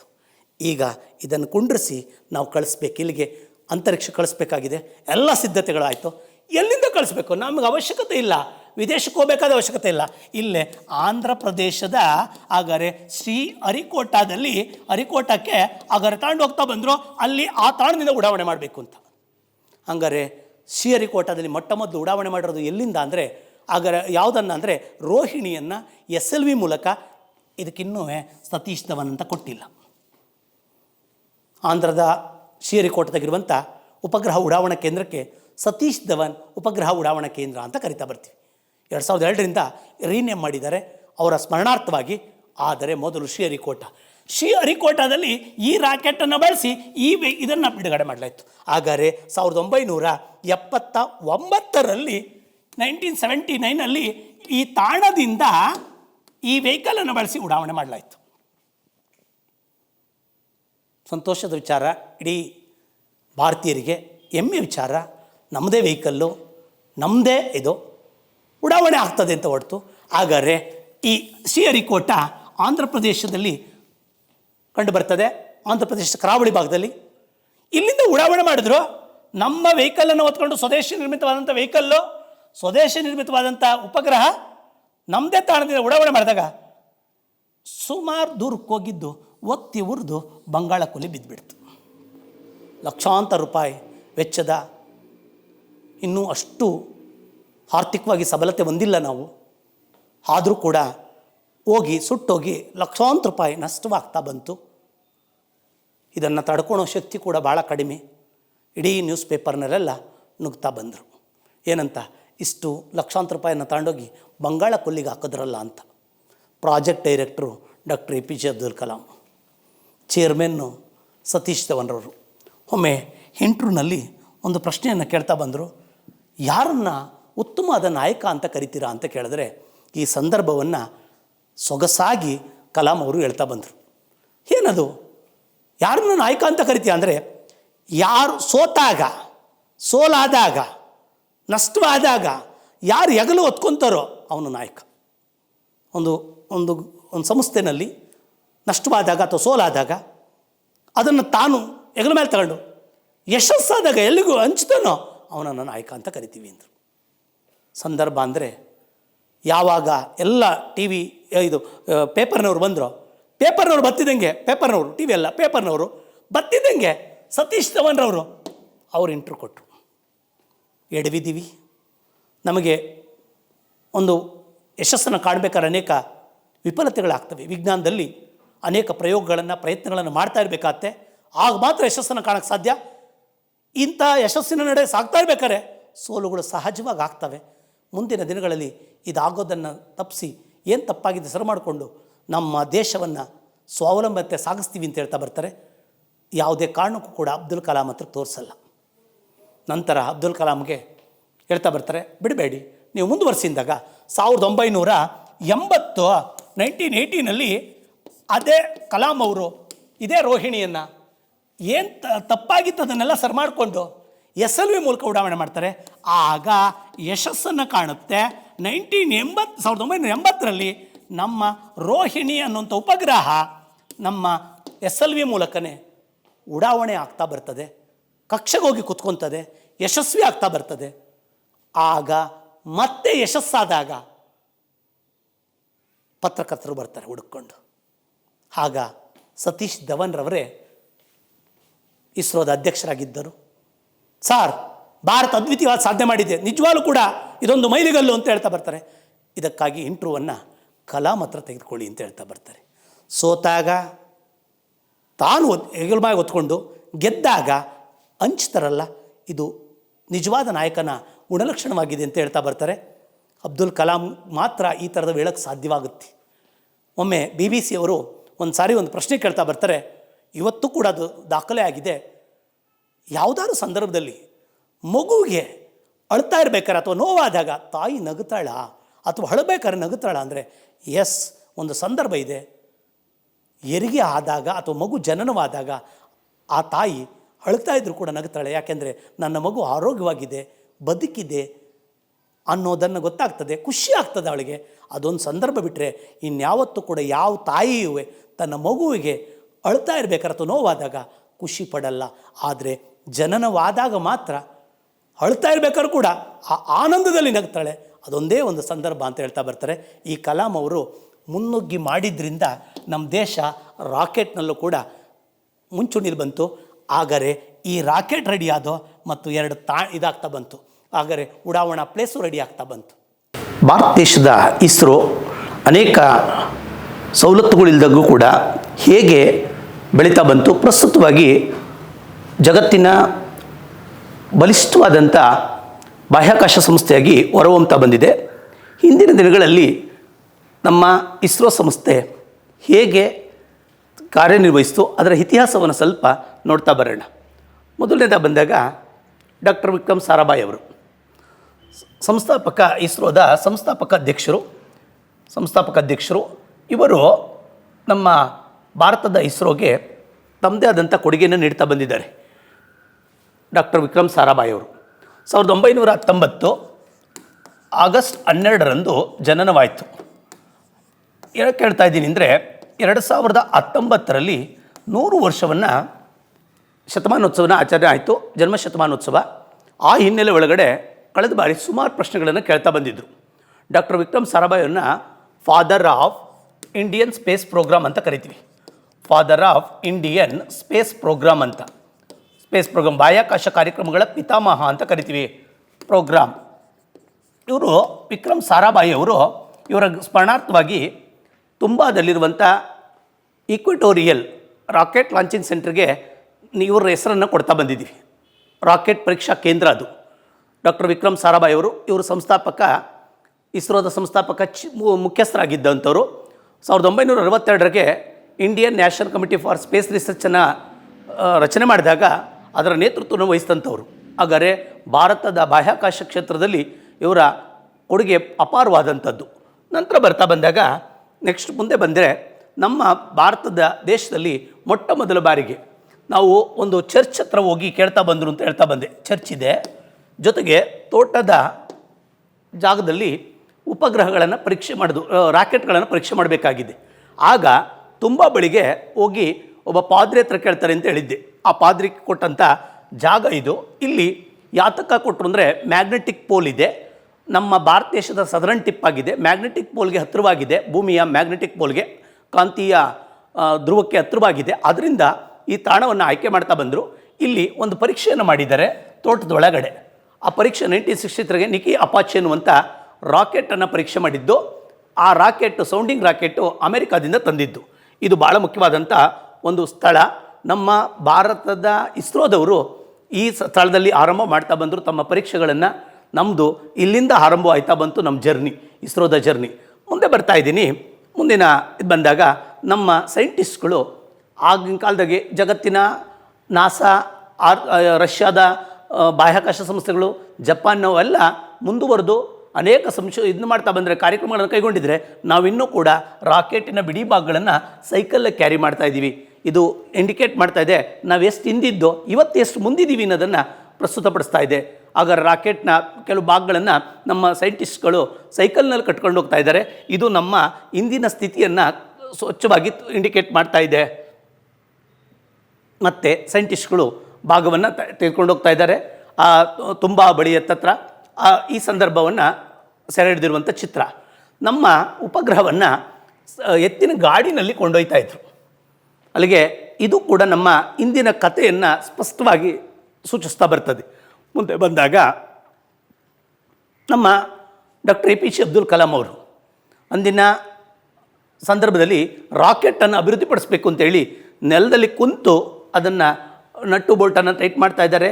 ಅದಕ್ಕೆ ಸಂಬಂಧಪಟ್ಟಂತೆ ಎಲ್ಲ ಥರದ ಕೆಲಸಗಳನ್ನು ಮಾಡ್ತಾ ಇದ್ದಾರೆ. ಏನು ಹೆಚ್ಚು ಸೌಲಭ್ಯಗಳಿಲ್ಲ, ಆದರೂ ಕೂಡ ದೇಶಾಭಿಮಾನದಿಂದ ನಮ್ಮ ದೇಶಕ್ಕಾಗಿ ಏನಾದರೂ ಕೊಡಬೇಕು, ಸ್ವಾವಲಂಬಿಗಳಾಗಬೇಕು, ರಾಕೆಟ್ ತಂತ್ರಜ್ಞಾನದಲ್ಲೂ ಕೂಡ ನಾವು ಬೆಳಿಬೇಕು. ಹಾಗಾದರೆ ಲಾಂಚಿಂಗ್ ವೆಹಿಕಲನ್ನು ರಷ್ಯಾಕ್ಕೆ ಹೋಗಿ ನಾವು ಇದು ಮಾಡ್ತಾ ಬರಬಾರ್ದು, ಅವಲಂಬಿಸಬಾರ್ದು ಅಂತೇಳಿ ಸ್ವಂತವಾಗಿ ರಾಕೆಟನ್ನು ರೆಡಿ ಮಾಡೋದಕ್ಕಾಗಿ, ಹಾಗಾದರೆ SLVಯನ್ನು ಡೆವಲಪ್ ಮಾಡೋದಕ್ಕಾಗಿ ನಿರತರಾಗಿರುವಂಥ ಚಿತ್ರ ಇದು. SLV ಅಂದರೆ ಸ್ಯಾಟಲೈಟ್ ಲಾಂಚಿಂಗ್ ವೆಹಿಕಲ್ಲು. ಅದನ್ನು ರಾಕೆಟನ್ನು ನಾವು ಅಭಿವೃದ್ಧಿಪಡಿಸ್ತಾ ಇರ್ಬೇಕಾದ್ರೆ ನಮ್ಮ ಕಲಾಂ ಅವರು ತೊಡಗಿರುವಂಥ ಒಂದು ದೃಶ್ಯ ಭಾಳ ಅಪರೂಪವಾದಂಥ ಚಿತ್ರಗಳಿವೆಲ್ಲ.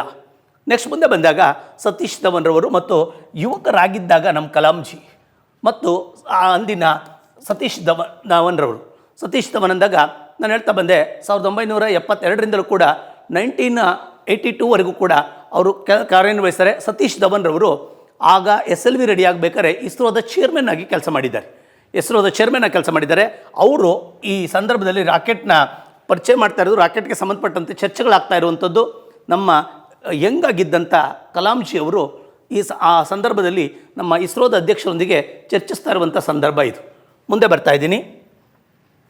ಇದು ಭಾರತ ದೇಶ ರೆಡಿ ಮಾಡಿದಂಥ ಮೊದಲ ಆರ್ಯಭಟ ಅನ್ನೋದು ದೇಶದ ಮೊದಲ ಕೃತಕ ಉಪಗ್ರಹ.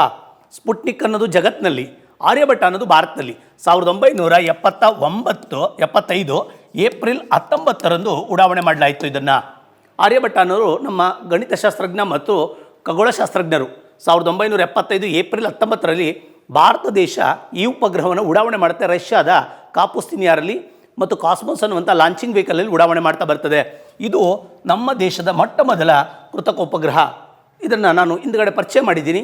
ಈ ಚಿತ್ರವನ್ನು ನೋಡ್ತಾ ಬಂದಾಗ ನಮಗೆ ಪೂರ್ತಿ ಸಂಪೂರ್ಣ ಚಿತ್ರಣ ಸಿಗ್ತಾ ಬರ್ತದೆ. ಮುಂದೆ ಬರ್ತಾ ಇದ್ದೀನಿ. ಇದು ರೋಹಿಣಿ ಎನ್ನುವಂಥ ಉಪಗ್ರಹ. ರೋಹಿಣಿ ಅನ್ನೋ ಉಪಗ್ರಹವನ್ನು ರೋಹಿಣಿ 1 SLV ಮೂಲಕ ಉಡಾವಣೆ ಮಾಡ್ತಾರೆ. SLV ಅನ್ನೋದು ಸ್ಯಾಟಲೈಟ್ ಲಾಂಚಿಂಗ್ ವೆಹಿಕಲ್ಲು ನಾವೇ ತಯಾರು ಮಾಡಿದ್ದು. ಕಲಾಂಜಿ ಅವರು ಪ್ರಾಜೆಕ್ಟ್ ಡೈರೆಕ್ಟರು. ಉಡಾವಣೆ ಮಾಡಿದಾಗ ರೋಹಿಣಿ 1 1979ರಲ್ಲಿ ಫೇಲ್ಯೂರ್ ಆಗ್ತದೆ. ಆದರೆ 1980ರಲ್ಲಿ ರೋಹಿಣಿ 2 ಅನ್ನುವಂಥದ್ದು ಸಕ್ಸಸ್ ಆಗ್ತದೆ. ಥ್ರೂ SLV ಮೂಲಕ ನಮ್ಮ ಶ್ರೀಹರಿಕೋಟಾದಿಂದ ಉಡಾವಣೆ ಮಾಡ್ತೀವಿ. ಈ ಮೂಲಕ ನಾವು ಜಾಗತಿಕವಾಗಿ ನಾವು ಕೂಡ ಸ್ವಾವಲಂಬನೆ ಹೊಂದಿದ್ದೀವಿ ಮತ್ತು ನಮಗೂ ಕೂಡ ಬಾಹ್ಯಾಕಾಶದಲ್ಲಿ ತಮ್ಮದೇ ಆದಂಥ ಕೊಡುಗೆಯನ್ನು ಕೊಡುವ ಸಾಮರ್ಥ್ಯವಿದೆ ಅನ್ನೋದನ್ನು ಜಗತ್ತಿಗೆ ಪರಿಚಯ ಮಾಡ್ತಾ ಬಂದರು. ರೋಹಿಣಿಯನ್ನು ಕಕ್ಷೆಗೆ ಕುಣಿಸೋದ್ರ ಮುಖಾಂತರ, ಹಾಗಾದರೆ ನಮ್ಮದೇ ಆದಂಥ ವೆಹಿಕಲ್ನಿಂದ ಇಸ್ರೋ ಮಾಡೋದ್ರ ಮುಖಾಂತರ ಸ್ವದೇಶಿ ನಿರ್ಮಿತ ಉಪಗ್ರಹ ಮತ್ತು ಸ್ವದೇಶಿ ನಿರ್ಮಿತ ಲಾಂಚಿಂಗ್ ವೆಹಿಕಲನ್ನು ಮತ್ತು ನಮ್ಮದೇ ಆದ ತಾಣದಲ್ಲಿ ಉಡಾವಣೆ ಮಾಡುವಂಥ ಸಾಮರ್ಥ್ಯ ಬಂತು. ಇದು ನಮ್ಮ ಇಸ್ರೋ ಬೆಳೆದು ಬಂದ ದಾರಿ ಆಗ್ತಾ ಬಂದಿದೆ. ನೆಕ್ಸ್ಟು ಮುಂದೆ ಈಗ ನಾನು ರಾಕೆಟ್ಗಳನ್ನು ಯಾವುದನ್ನು ಬಳಕೆ ಮಾಡ್ತಾ ಬಂದರು, ಆ ರಾಕೆಟ್ಗಳು ಯಾವ್ಯಾವುದು, ನಮ್ಮ ದೇಶದಲ್ಲಿ ಬಳಸಿದಂಥ ಭಾರತ ದೇಶವು ಅಭಿವೃದ್ಧಿಪಡಿಸಿರುವಂಥ ಲಾಂಚಿಂಗ್ ವೆಹಿಕಲ್ಸ್ಗಳು ಯಾವ್ಯಾವುದು ಮಾತಾಡ್ತಾ ಬರ್ತೀನಿ. ಲಾಂಚಿಂಗ್ ವೆಹಿಕಲ್ಸ್ ಅಂದರೆ ಇಂದ ಹೇಳ್ತಾ ಬಂದಿದ್ದೆ. ಲಾಂಚಿಂಗ್ ವೆಹಿಕಲ್ ಅಂತಿದ್ದಂಗೆ ರಾಕೆಟ್ಗಳು ಅಂತ ಕರಿತೀವಿ. ರಾಕೆಟು ಏನನ್ನು ಹೊತ್ಕೊಂಡು ಹೋಗೋದಕ್ಕೆ, ಉಪಗ್ರಹಗಳನ್ನು ಕೊಂಡೊಯ್ಯೋದಕ್ಕೆ, ಉಪಗ್ರಹಗಳನ್ನು ನಿರ್ದಿಷ್ಟವಾದಂಥ ಕಕ್ಷೆಗೆ ಕುಂಡ್ರಿಸ್ಬೇಕಾದ್ರೆ ರಾಕೆಟ್ಗಳು ಬೇಕು. ಇವನ್ನು ಲಾಂಚಿಂಗ್ ವೆಹಿಕಲ್ಸ್ ಅಂತ ಕರಿತೀವಿ. ಲಾಂಚಿಂಗ್ ವೆಹಿಕಲ್ಸ್ ಅಂತ ಕರಿತಾ ಬರ್ತೀವಿ. ವೆಹಿಕಲ್ಸು ಹಾಗಾದರೆ ಲಾಂಚಿಂಗ್ ವೆಹಿಕಲ್ಸಲ್ಲಿ ನಮ್ಮಲ್ಲಿ ಮೊಟ್ಟ ಮೊದಲ ಬಾರಿಗೆ ಅಭಿವೃದ್ಧಿ ಆದಂಥದ್ದು ನಮ್ಮ ಕಲಾಂಜಿಯವರ ನೇತೃತ್ವದಲ್ಲಿ ಮತ್ತು ಸತೀಶ್ ಧವನ್ರವರು ಚೇರ್ಮನ್ ಆಗಿದ್ದಾಗ ನೇತೃತ್ವದಲ್ಲಿ ಇದಾದಂಥದ್ದು ಅಭಿವೃದ್ಧಿ ಆದದ್ದೇ SLV. SLV ಅಂದರೆ ಸ್ಯಾಟಲೈಟ್ ಲಾಂಚಿಂಗ್ ವೆಹಿಕಲ್ ಅಂತ. ಸ್ಯಾಟಲೈಟ್ ಲಾಂಚಿಂಗ್ ವೆಹಿಕಲ್ ಅಂತ. ಲಾಂಚಿಂಗ್ ವೆಹಿಕಲ್ಲು ಇದನ್ನು ಭಾರತ ದೇಶದ ಮೊಟ್ಟ ಮೊದಲ ಉಡಾವಣಾ ವಾಹಕ ವೆಹಿಕಲ್ಲು. ಈ ವೆಹಿಕಲ್ಲು ವಿಶೇಷತೆ ಏನಂದರೆ ಭಾಳ ಮುಖ್ಯವಾದದ್ದು 1979 ರೆಡಿ ಆಯಿತು. ಬಟ್ 80ಕ್ಕೆ ಮತ್ತು 83ರವರೆಗೂ ಇದರ ಕಾಲಾವಧಿ 1980 to 83, 1980ರಿಂದ 83ರವರೆಗೆ ಆಗರೆ ಭೂವೀಕ್ಷಣ ಉಪಗ್ರಹಗಳನ್ನು ಉಡಾವಣೆ ಮಾಡಿದೆ. ಆದರೆ ಇದಾದ ನಂತರ ನೆಕ್ಸ್ಟ್ ಮುಂದೆ ಬಂದಾಗ ಇದಕ್ಕಿನ್ನ ಸ್ವಲ್ಪ ಹೈಯರ್ ವರ್ಷನ್ ಆದಂಥ ASLVಯನ್ನು, ಆಗರೆ ಇದನ್ನು ಉಪಗ್ರಹ ಉಡಾವಣಾ ವಾಹಕ ಅಂತ ಕರಿತೀವಿ. ASLV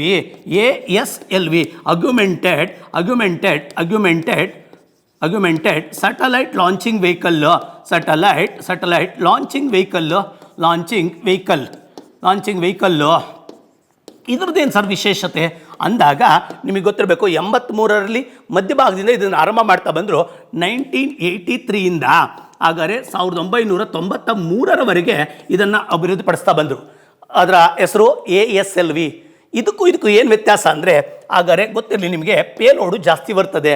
ಪೇಲೋಡ್ ಅಂದಾಗ ನಾವು ಸ್ಯಾಟಲೈಟ್ ಜೊತೆಯಲ್ಲಿ ಅನೇಕ ಉಪಕರಣಗಳನ್ನು ಕೊಂಡೊಯ್ತೀವಿ.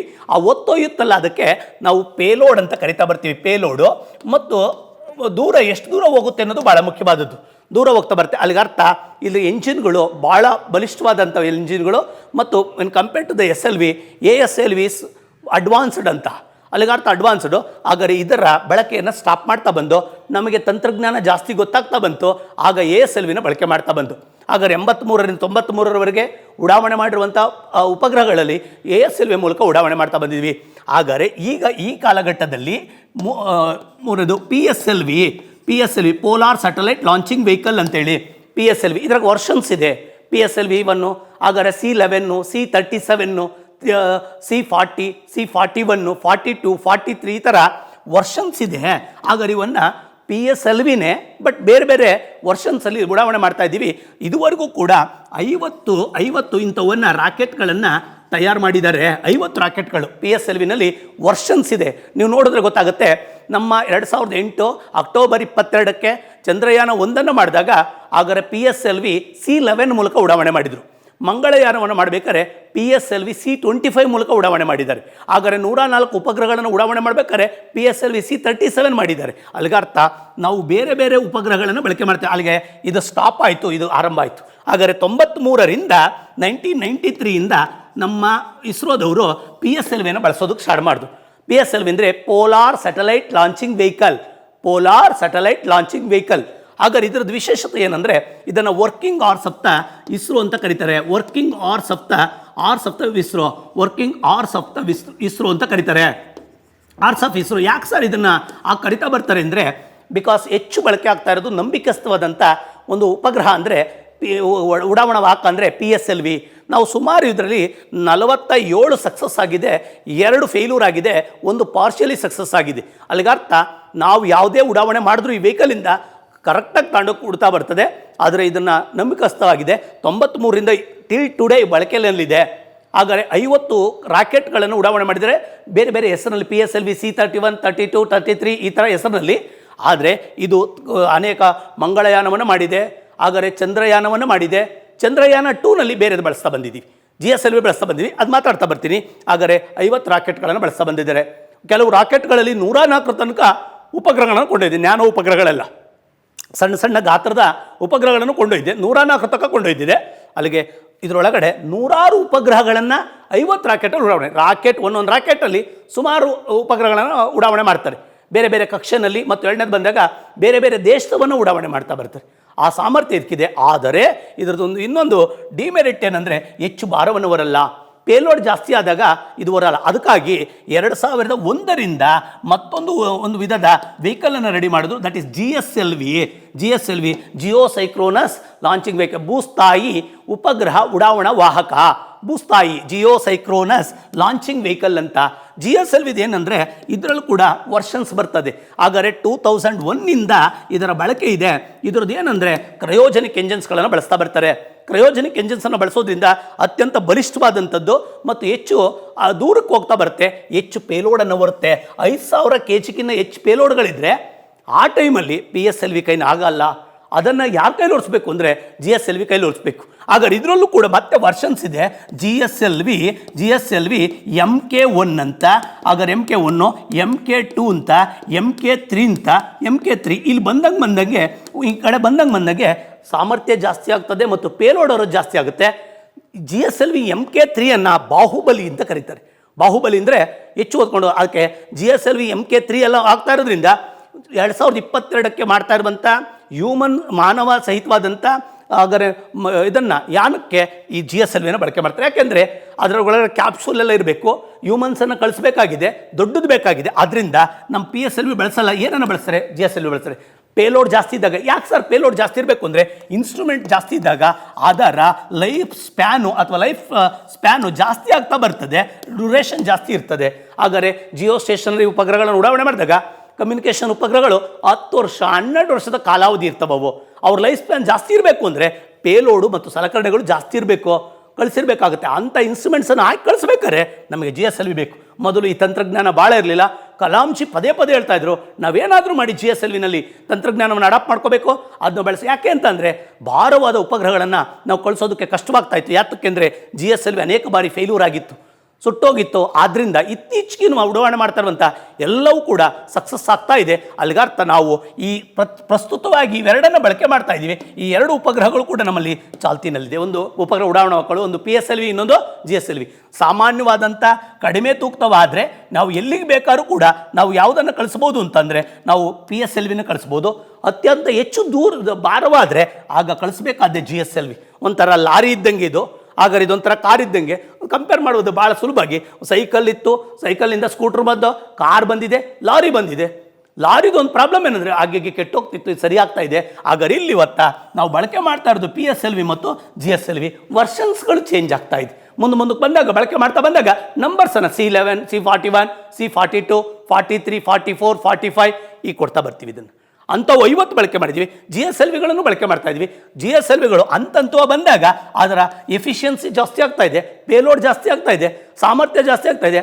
ಹಾಗಾದರೆ 3 ಹಂತದ ಇಂಜನ್ಗಳು, 4 ಹಂತದ ಇಂಜನ್ಗಳು, ಆ 3 ಹಂತದ ಇಂಜನ್ಗಳಲ್ಲೆಲ್ಲ ಹಾಗಾದರೆ ಬಳಸಿರುವಂಥ ಫ್ಯೂಯಲ್ ಕೂಡ ಬದಲಾವಣೆ, ಪ್ರೊಫೈಲೆನ್ಸ್ಗಳಲ್ಲಿ ಬದಲಾವಣೆ ತಂದಿದ್ದೀವಿ. ಕ್ರಯೋಜನಿಕ್ ಎಂಜಿನ್ಸ್ಗಳನ್ನು ಬಳಸ್ತಾ ಇದ್ವಿ. ಮೊದಲು ಇವೆರಡರಲ್ಲಿ ವಿಕಾಸ್ ಅನ್ನುವಂಥ ಇಂಜನನ್ನು ಬಳಸ್ತಾ ಇದ್ವಿ. ವಿಕಾಸ್ ಅಂದರೆ ವಿಕ್ರಮ್ ಸಾರಾಭಾಯ್ ಅಂಬಾಲಾ ಸಾರಾಭಾಯ್ ಅಂತ, ವಿಕ್ರಮ್ ಅಂಬಾಲಾ ಸಾರಾಭಾಯ್ ಅಂತೇಳಿ ವಿಕಾಸ್. ಮುಂದಿನ ಕ್ಲಾಸಲ್ಲಿ ನಾನು ಅದನ್ನು ಮಾತಾಡ್ತಾ ಬರ್ತೀನಿ. ಈಗ ನಮ್ಮ ದೇಶದಲ್ಲಿ ಒಟ್ಟು ಬಳಕೆ ಆಗಿರುವಂಥವು 4, ಈಗ ಸ್ತುತವಾಗಿ ಬಳಕೆ ಆಗ್ತಾ ಇರೋ 2 ಇವೆ, PSLV ಮತ್ತು GSLV. ಇವು ನಮ್ಮ ಉಪಗ್ರಹ ಉಡಾವಣಾ ವಾಹಕಗಳು. ಈ ಮೂಲಕ ನಾವು ಸ್ವಾವಲಂಬಿಗಳಾಗಿವೆ. The credit is goes to ನಮ್ಮ ಕಲಾಂಜಿಗೆ ಹೋಗಬೇಕಾಗುತ್ತೆ. ಯಾತಕ್ಕೆ ಅಂದರೆ ನಾವು ಸ್ವಾವಲಂಬಿ ಆಗಿರೋ, ಅವರು ಬರೆದಿರುವಂಥ ವಿಷನ್ 2020 ಪುಸ್ತಕದಲ್ಲೂ ಭಾಳ ಹೇಳಿದ್ದಾರೆ. ಎಲ್ಲ ರಂಗದಲ್ಲೂ ಕೂಡ ಭಾರತ ಸ್ವಾವಲಂಬಿ ಆಗಬೇಕು.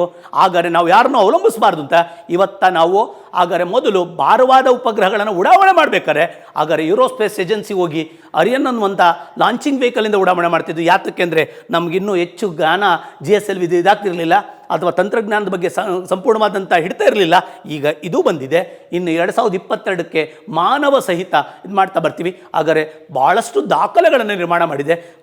ಕೊರತೆಗಳಿಂದ ಸೌಲಭ್ಯಗಳಿಲ್ಲದೆ ಇದ್ದಾಗ ನಾವು ನಿಧಾನವಾಗಿ ಬಂದು ಲೇಟೆಸ್ಟಾಗಿ ಬಂದಿದೆ ನಮ್ಮ ಇಸ್ರೋ ಇನ್ನೂ ಕೂಡ ಜಾಗತಿಕ ದಾಖಲೆಗಳನ್ನು ಕೂಡ ಮಾಡ್ತಾ ಬರ್ತದೆ. ಮುಂದಿನ ತರಗತಿನಲ್ಲಿ ಚಂದ್ರಯಾನದ ಬಗ್ಗೆ, ಮಂಗಳಯಾನದ ಬಗ್ಗೆ, ಚಂದ್ರಯಾನ 2 ಬಗ್ಗೆ ಮತ್ತು ಎಲ್ಲ ಬಗ್ಗೆ ಮಾತಾಡ್ತಾ ಬರ್ತೀನಿ. ಇನ್ನು ಒಂದು ಸಣ್ಣದಾದಂಥ ಈ ಎಲ್ಲ ಉಪಗ್ರಹಗಳನ್ನು ಲಾಂಚಿಂಗ್ ವೆಹಿಕಲ್ಗಳಿಗೆ ಸಂಬಂಧಪಟ್ಟಂಥ ಒಂದು ಚಿತ್ರವನ್ನು ನೋಡ್ತಾ ಬರೋಣ. ಚಿತ್ರವನ್ನು ನೋಡಿ ಮುಂದುವರಿಸ್ತಾ ಬರ್ತೀನಿ. ಮೊದಲನೇದು ಬಂದಾಗ ಲಾಂಚಿಂಗ್ ವೆಹಿಕಲ್ಸ್ಗಳು ಯಾವ್ಯಾವುದಿದೆ. ಮೊದಲನೇದು ಬಂದಾಗ ಲಾಂಚಿಂಗ್ ವೆಹಿಕಲ್ಸಲ್ಲಿ ಫಸ್ಟು SLV ಇಂದಾಗ ಸ್ಯಾಟಲೈಟ್ ಲಾಂಚಿಂಗ್ ವೆಹಿಕಲ್ಸ್. ಇದು ಆರ್ಯಭಟ್ಟ ಆಯಿತು. ಇದು satellite launching vehicle SLV. SLV ಅಂತಿದ್ದಂಗೆ ಸ್ಯಾಟಲೈಟ್ ಲಾಂಚಿಂಗ್ ವೆಹಿಕಲ್ ಅಂತ ಹೇಳ್ತಾ ಬಂದೆ. SLV ಫಸ್ಟು ನಮ್ಮ ತಯಾರು ಮಾಡಿದಂಥ ವೆಹಿಕಲ್ಲೇ SLV. ಇದು ಹೆಚ್ಚು ದೂರ ಹೋಗಲ್ಲ ಮತ್ತು ಕಡಿಮೆ ಅಂತ ಭೂವೀಕ್ಷಣಾ ಉಪಗ್ರಹಗಳನ್ನು ಇದರ ಉಡಾವಣೆ ಮಾಡೋದು. ಮೊದಲು ಉಡಾವಣೆ ಮಾಡಿದ್ದೆ ಇದರ ಮೂಲಕ ಯಾವುದನ್ನು ರೋಹಿಣಿ ಫಸ್ಟ್ ಫೇಲ್ಯೂರ್ ಆಯಿತು, ನಂತರ ರೋಹಿಣಿ 2 ಸಕ್ಸಸ್ ಆಯಿತು. ಆ ಮೂಲಕ ಎರಡರಲ್ಲೂ ಕೂಡ ಸ್ವಾವಲಂಬನೆ ಸಾಧಿಸೋದಕ್ಕೆ ಸಹಕಾರಿಯಾಯಿತು. ಇದು ಮೊದಲು ಬಳಕೆ ಮಾಡಿದಂಥ ಉಪಗ್ರಹ ಸ್ಯಾಟಲೈಟ್ ಲಾಂಚಿಂಗ್ ವೆಹಿಕಲ್, ಉಪಗ್ರಹ ಉಡಾವಣಾ ವಾಹಕ. ನೆಕ್ಸ್ಟ್ ಎರಡನೇದು ಬಂದಾಗ ASLV augmented satellite launching vehicle. ಆಗ ಅಗ್ಯುಮೆಂಟೆಡ್ ಸ್ಯಾಟಲೈಟ್ 1983 93ರವರೆಗೆ ಇದರ ಬಳಕೆ. ಆದರೆ when compared to the SLV some advanced ಮತ್ತು ಪೇಲೋಡ್ ಜಾಸ್ತಿ ಬರ್ತದೆ. ಆದರೆ 93ರವರೆಗೆ ಇದನ್ನೇ ಬಳಕೆ ಮಾಡ್ತಾ ಬಂದಿರೋದು ಇಸ್ರೋದವರು. ಆದರೆ ಇದರಲ್ಲಿ ಎಂಜಿನ್ನಲ್ಲಿ ಬದಲಾವಣೆಯನ್ನು ಕಾಣ್ತಾ ಬರೋದು. ಏನು ಕಂಪೇರ್ಡ್ ಟು ದ ಇಸ್ರೋ ಇದ್ರದ್ದು ಓದ್ತಾ ಬಂದರೆ ನಮ್ಮ SLV ಹೋಲಿಕೆ ಮಾಡ್ತಾ ಬಂದರೆ ನೋಡಿ, ಇಲ್ಲಿ SLVನಲ್ಲಿ ವೆಹಿಕಲ್ಸಲ್ಲಿ ಇಂಜಿನ್ಗಳನ್ನು ನಾವು ಗಮನಿಸ್ಬೋದಾಗಿದೆ. ಮತ್ತು ಎರಡನೇದು ಬಂದಾಗ ರಾಕೆಟನ್ನು ಗಮನಿಸ್ಬೋದಾಗಿದೆ. ಎಫಿಷಿಯನ್ಸಿ ಜಾಸ್ತಿ ಯಾವುದಕ್ಕೆ? ASLV. ಇದು SLV. ನೆಕ್ಸ್ಟ್ ಮುಂದೆ ಬರ್ತಾ ಇದ್ದೀನಿ. ಇದಾದಮೇಲೆ ಇತ್ತೀಚೆಗೆ ಬಳಸ್ತಾ ಇರೋದೇ ಎಲ್ಲ PSLVಗಳು. ಹಾಗಾದರೆ PSLVಂದಾಗ ಇದು ವರ್ಷನ್ಸ್ ಬರ್ತದೆ ಎಂದೆ. C11 ಅಂತ ನಾವು ಚಂದ್ರಯಾನ 1 ಬಳಸಿದ್ದೀವಿ 2008ಗೆ. ಹಾಗಾದರೆ C25 ಮಂಗಳಯಾನದ ಬಳಸಿದ್ದೀವಿ. C37 104 ಉಪಗ್ರಹಗಳನ್ನು ಉಡಾವಣೆ ಮಾಡಿ ಕಳಿಸಿದ್ದೀವಿ. ಎಲ್ಲ ಬೇರೆ ಬೇರೆ ವರ್ಷನ್ಸ್ ಇದೆ ಅದು. ಆದರೆ ಇದು ಇವತ್ತು ವರ್ಕಿಂಗ್ ಆರ್ಸ್ ಅಂತ PSIನಲ್ಲಿ ಕೇಳಿದ್ದ ಈ ಕೆಳಗಿನ ಯಾವ ಉಪಗ್ರಹ ಉಡಾವಣಾ ವಾಹಕವನ್ನು ವರ್ಕಿಂಗ್ ಆರ್ಸ್ ಅಂತ ಕರೀತಾರೆ ಇಸ್ರೋದ್ದು. ಹಾಗಾದ್ರೆ ವರ್ಕಿಂಗ್ ಆರ್ಸ್ ಅಂದಾಗ ಹೆಚ್ಚು ಬಳಕೆ ಆಗ್ತಾ ಇದೆ ಮತ್ತು ಇದ್ರ ಮೇಲೆ ನಂಬಿಕೆ ಇದೆ. ಆದರೆ ಒಂದು ಡಿಮೆರಿಟ್ ಏನಂದ್ರೆ ಇದು ದೂರಕ್ಕೆ ಹೋಗುತ್ತೆ ಬೇಕಾರೆ, ಆದರೆ ಎಲ್ಲಿ ಬೇಕಾದ್ರೂ ತಗೊಂಡೋದು, ಜಿಯೋ ಸ್ಟೇಷನ್ ಇರಬೇಕು, ಪೋಲಾರ್ಗೂ ಹೋಗ್ಬೋದು, ಧ್ರುವೀಯ ಕಕ್ಷೆಗೂ ತಗೊಂಡೋಗುತ್ತೆ, ಹಾಗಾದರೆ ಭೂಸ್ಥಿರ ಕಕ್ಷೆಗೂ ತಗೊಂಡೋಗುತ್ತೆ. ಆದರೆ ಇವನು ಮಂಗಳಕ್ಕೂ ಕೂಡ ತಗೊಂಡೋಗಿದೆ. ಏನನ್ನ ಮಾಡೋಕ್ಕಾಗಲ್ಲ ಇದ್ರಿಗೆ ಅಂದರೆ ಪೇಲೋಡನ್ನು ಜಾಸ್ತಿ ಮಾಡೋಕ್ಕಲ್ಲ, ಹೊತ್ಕೊಂಡು ಹೋಗಲ್ಲ. ಹಾಗಾದರೆ ಭಾರವನ್ನು ಹೊರಬೇಕಾದ್ರೆ ದೈತ್ಯಾಕಾರದು. ಹಾಗಾದ್ರೆ ಅಲ್ಲಿಗೂ ಇಲ್ಲಿಗೂ ಹೋಲಿಕೆ ಮಾಡ್ಕೊಂಡಾಗ ಎಂಜಿನ್ಸ್ಗಳಲ್ಲಿ ಬದಲಾವಣೆ ಕಾಣ್ಬೋದು ನೀವು. ಹಾಗಾದರೆ ನೆಕ್ಸ್ಟ್ ಮುಂದೆ ಬರ್ಬೋದು. ಇದು GSLV ಅಂದರೆ ಜಿಯೋ ಸೈಕ್ರೋನಸ್ ಲಾಂಚಿಂಗ್ ವೆಹಿಕಲ್, ಭೂಸ್ಥಾಯಿ ಹಾಗಾದ್ರೆ ಉಪಗ್ರಹ ಉಡಾವಣಾ ವಾಹಕ.